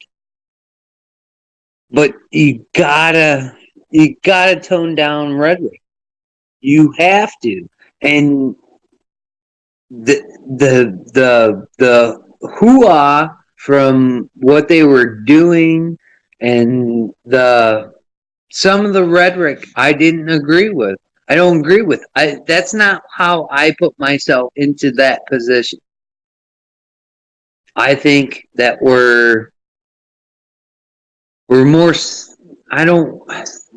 I think we're more capable of putting the aspect of firearms out there better than some of the people that spoke.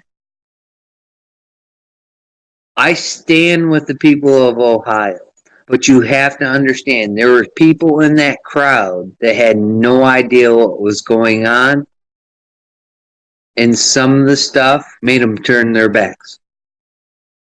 Those are your votes.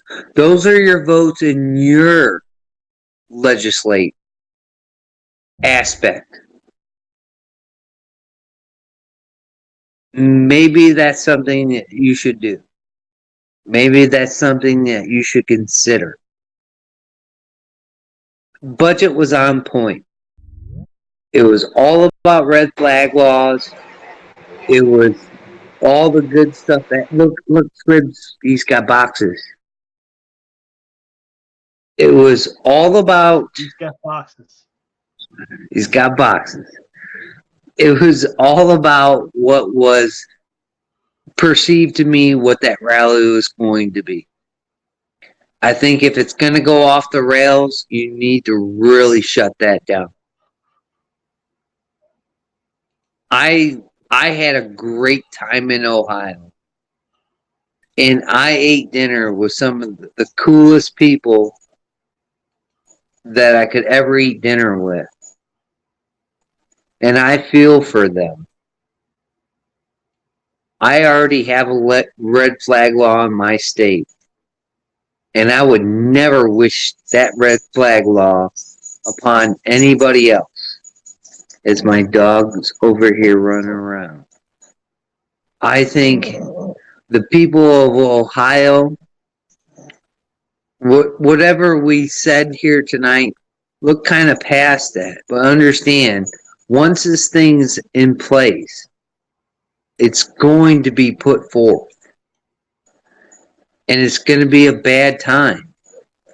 Because it could happen to you. It could happen to your neighbor. It could happen to the person down the street. So always remember that.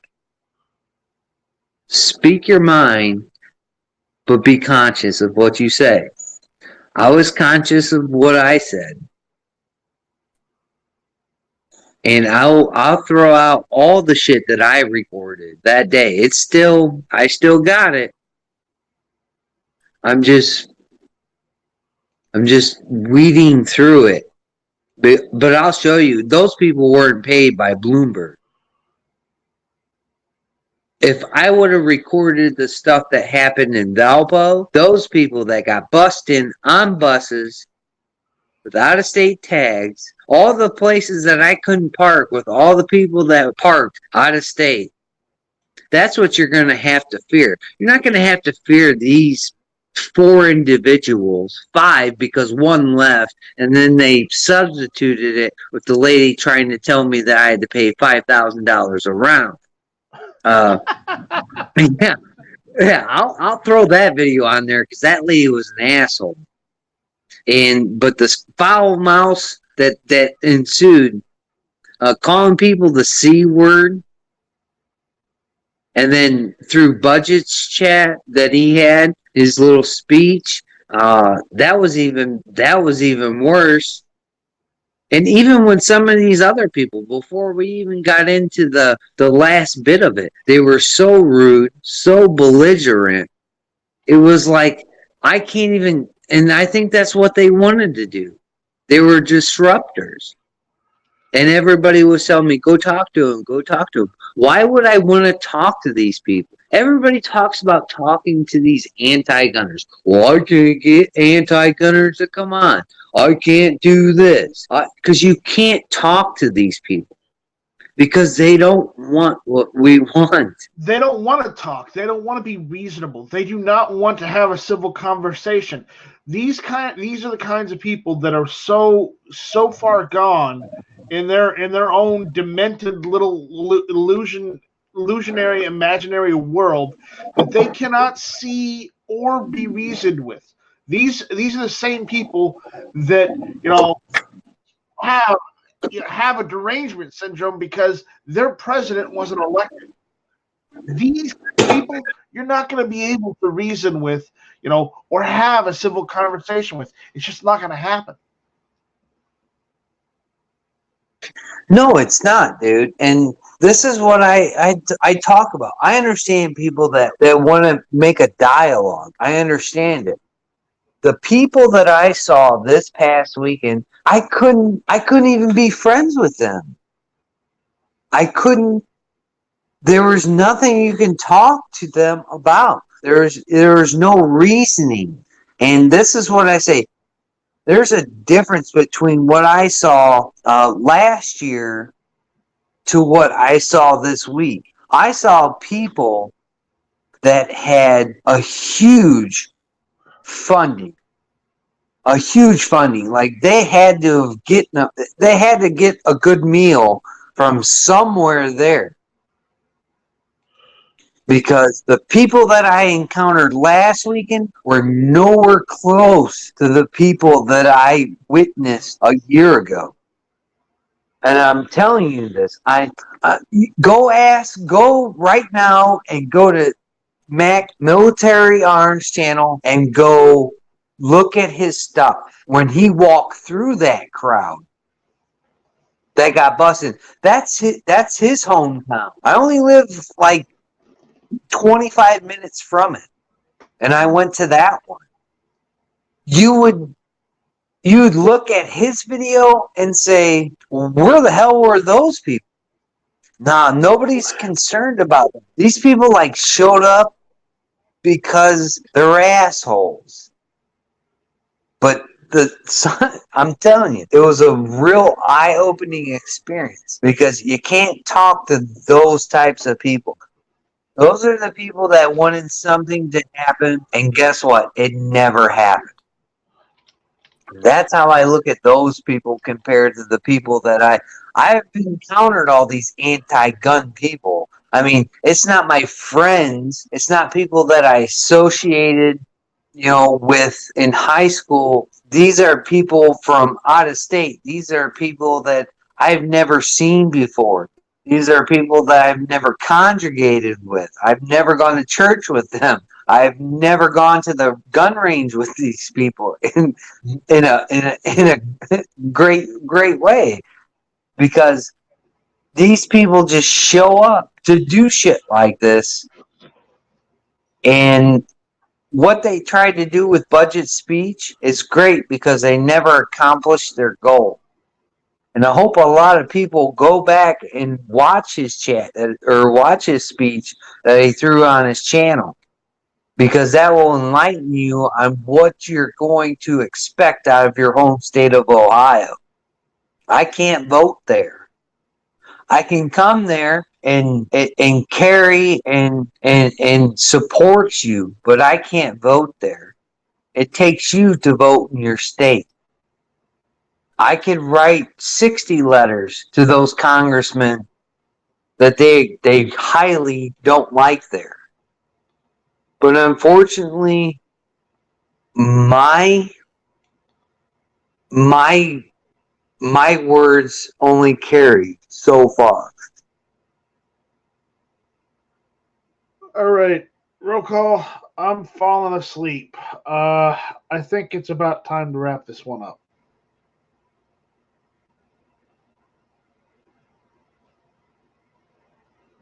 All right. I'm looking. I see it.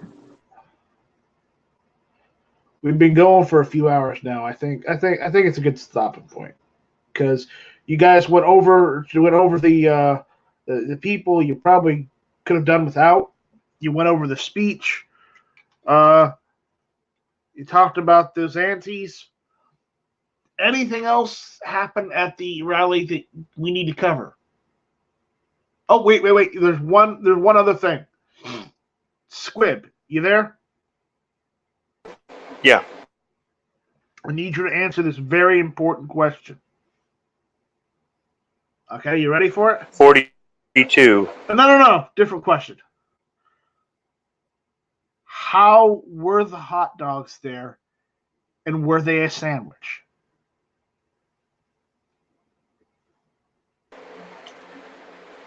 You know, I did have 2 hot dog sandwiches after the rally.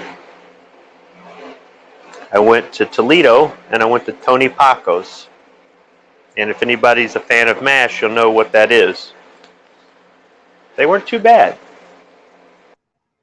Okay. Roll call. Same question. The Wiener Schnitzel was good. I really enjoyed the Wiener Schnitzel. Okay, you enjoyed the Wiener Schnitzel. Okay, that's it. Seven Wonders is asking, do you guys know if Budget is going again this weekend? I don't know. You will have to ask Budget. I can guess, but you know what happens when you make assumptions. So. I know the answer to that question. Yes, you do, don't you? I do. Who cares if he has to go or not? You go. If you feel you can go. Anyways, okay, final thoughts.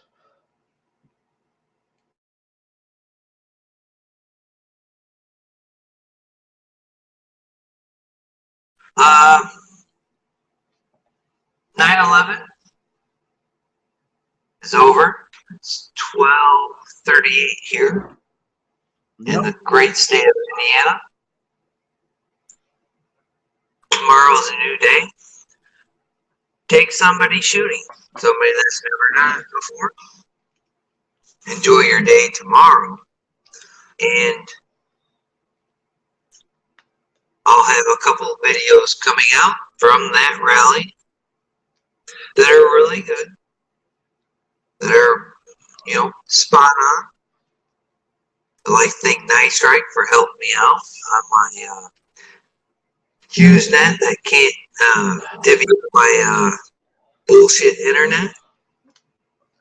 But again, thank you, Night Strike. Go to GunTube.org. Go put a little bit of change in that pocket to make this thing work, at least for the lone survivors of the bullshit HughesNet. Because I can't run this. Well, at least you're able to jump in and take part. I guess. I can't host anything, but at least I can just be second fiddle to the great folks at GunTube. All right, so with that, Squib, final thoughts, final words? I appreciate the invite, and it's nice staying up late talking to you and the Dalek there in Indiana. Yeah. And roll call, say exterminate.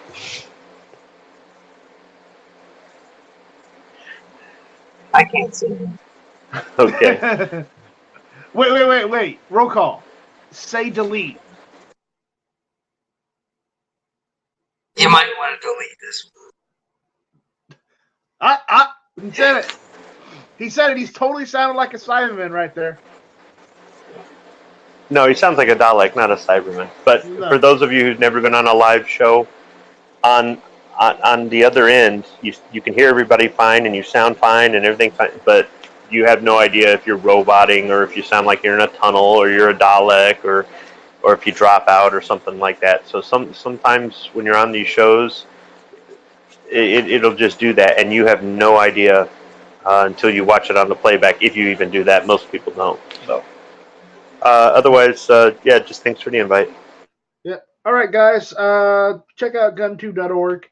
check out the GunTube chamber. There's a link to it on GunTube.org's main menu. Just scroll down the menu to find the section that says GunTube Interactive, and it's part of GunTube Interactive. Other than that, check out nightstrike.com. And yeah, with that, we will see you guys on the next one. So keep on the lookout for Rants and Raves next week. And with that, all I have to say is, shall not be infringed! And, yeah. And hashtag Porky Pig. How do I turn this damn thing off? You can never turn it off. Oh, no. How do I turn it off? All right. I will turn it off. Talk about them bears. How about them bears? No, we're not talking about those bears. Them bears. How about them bears? How about them cats? No, we're done. Bring it back.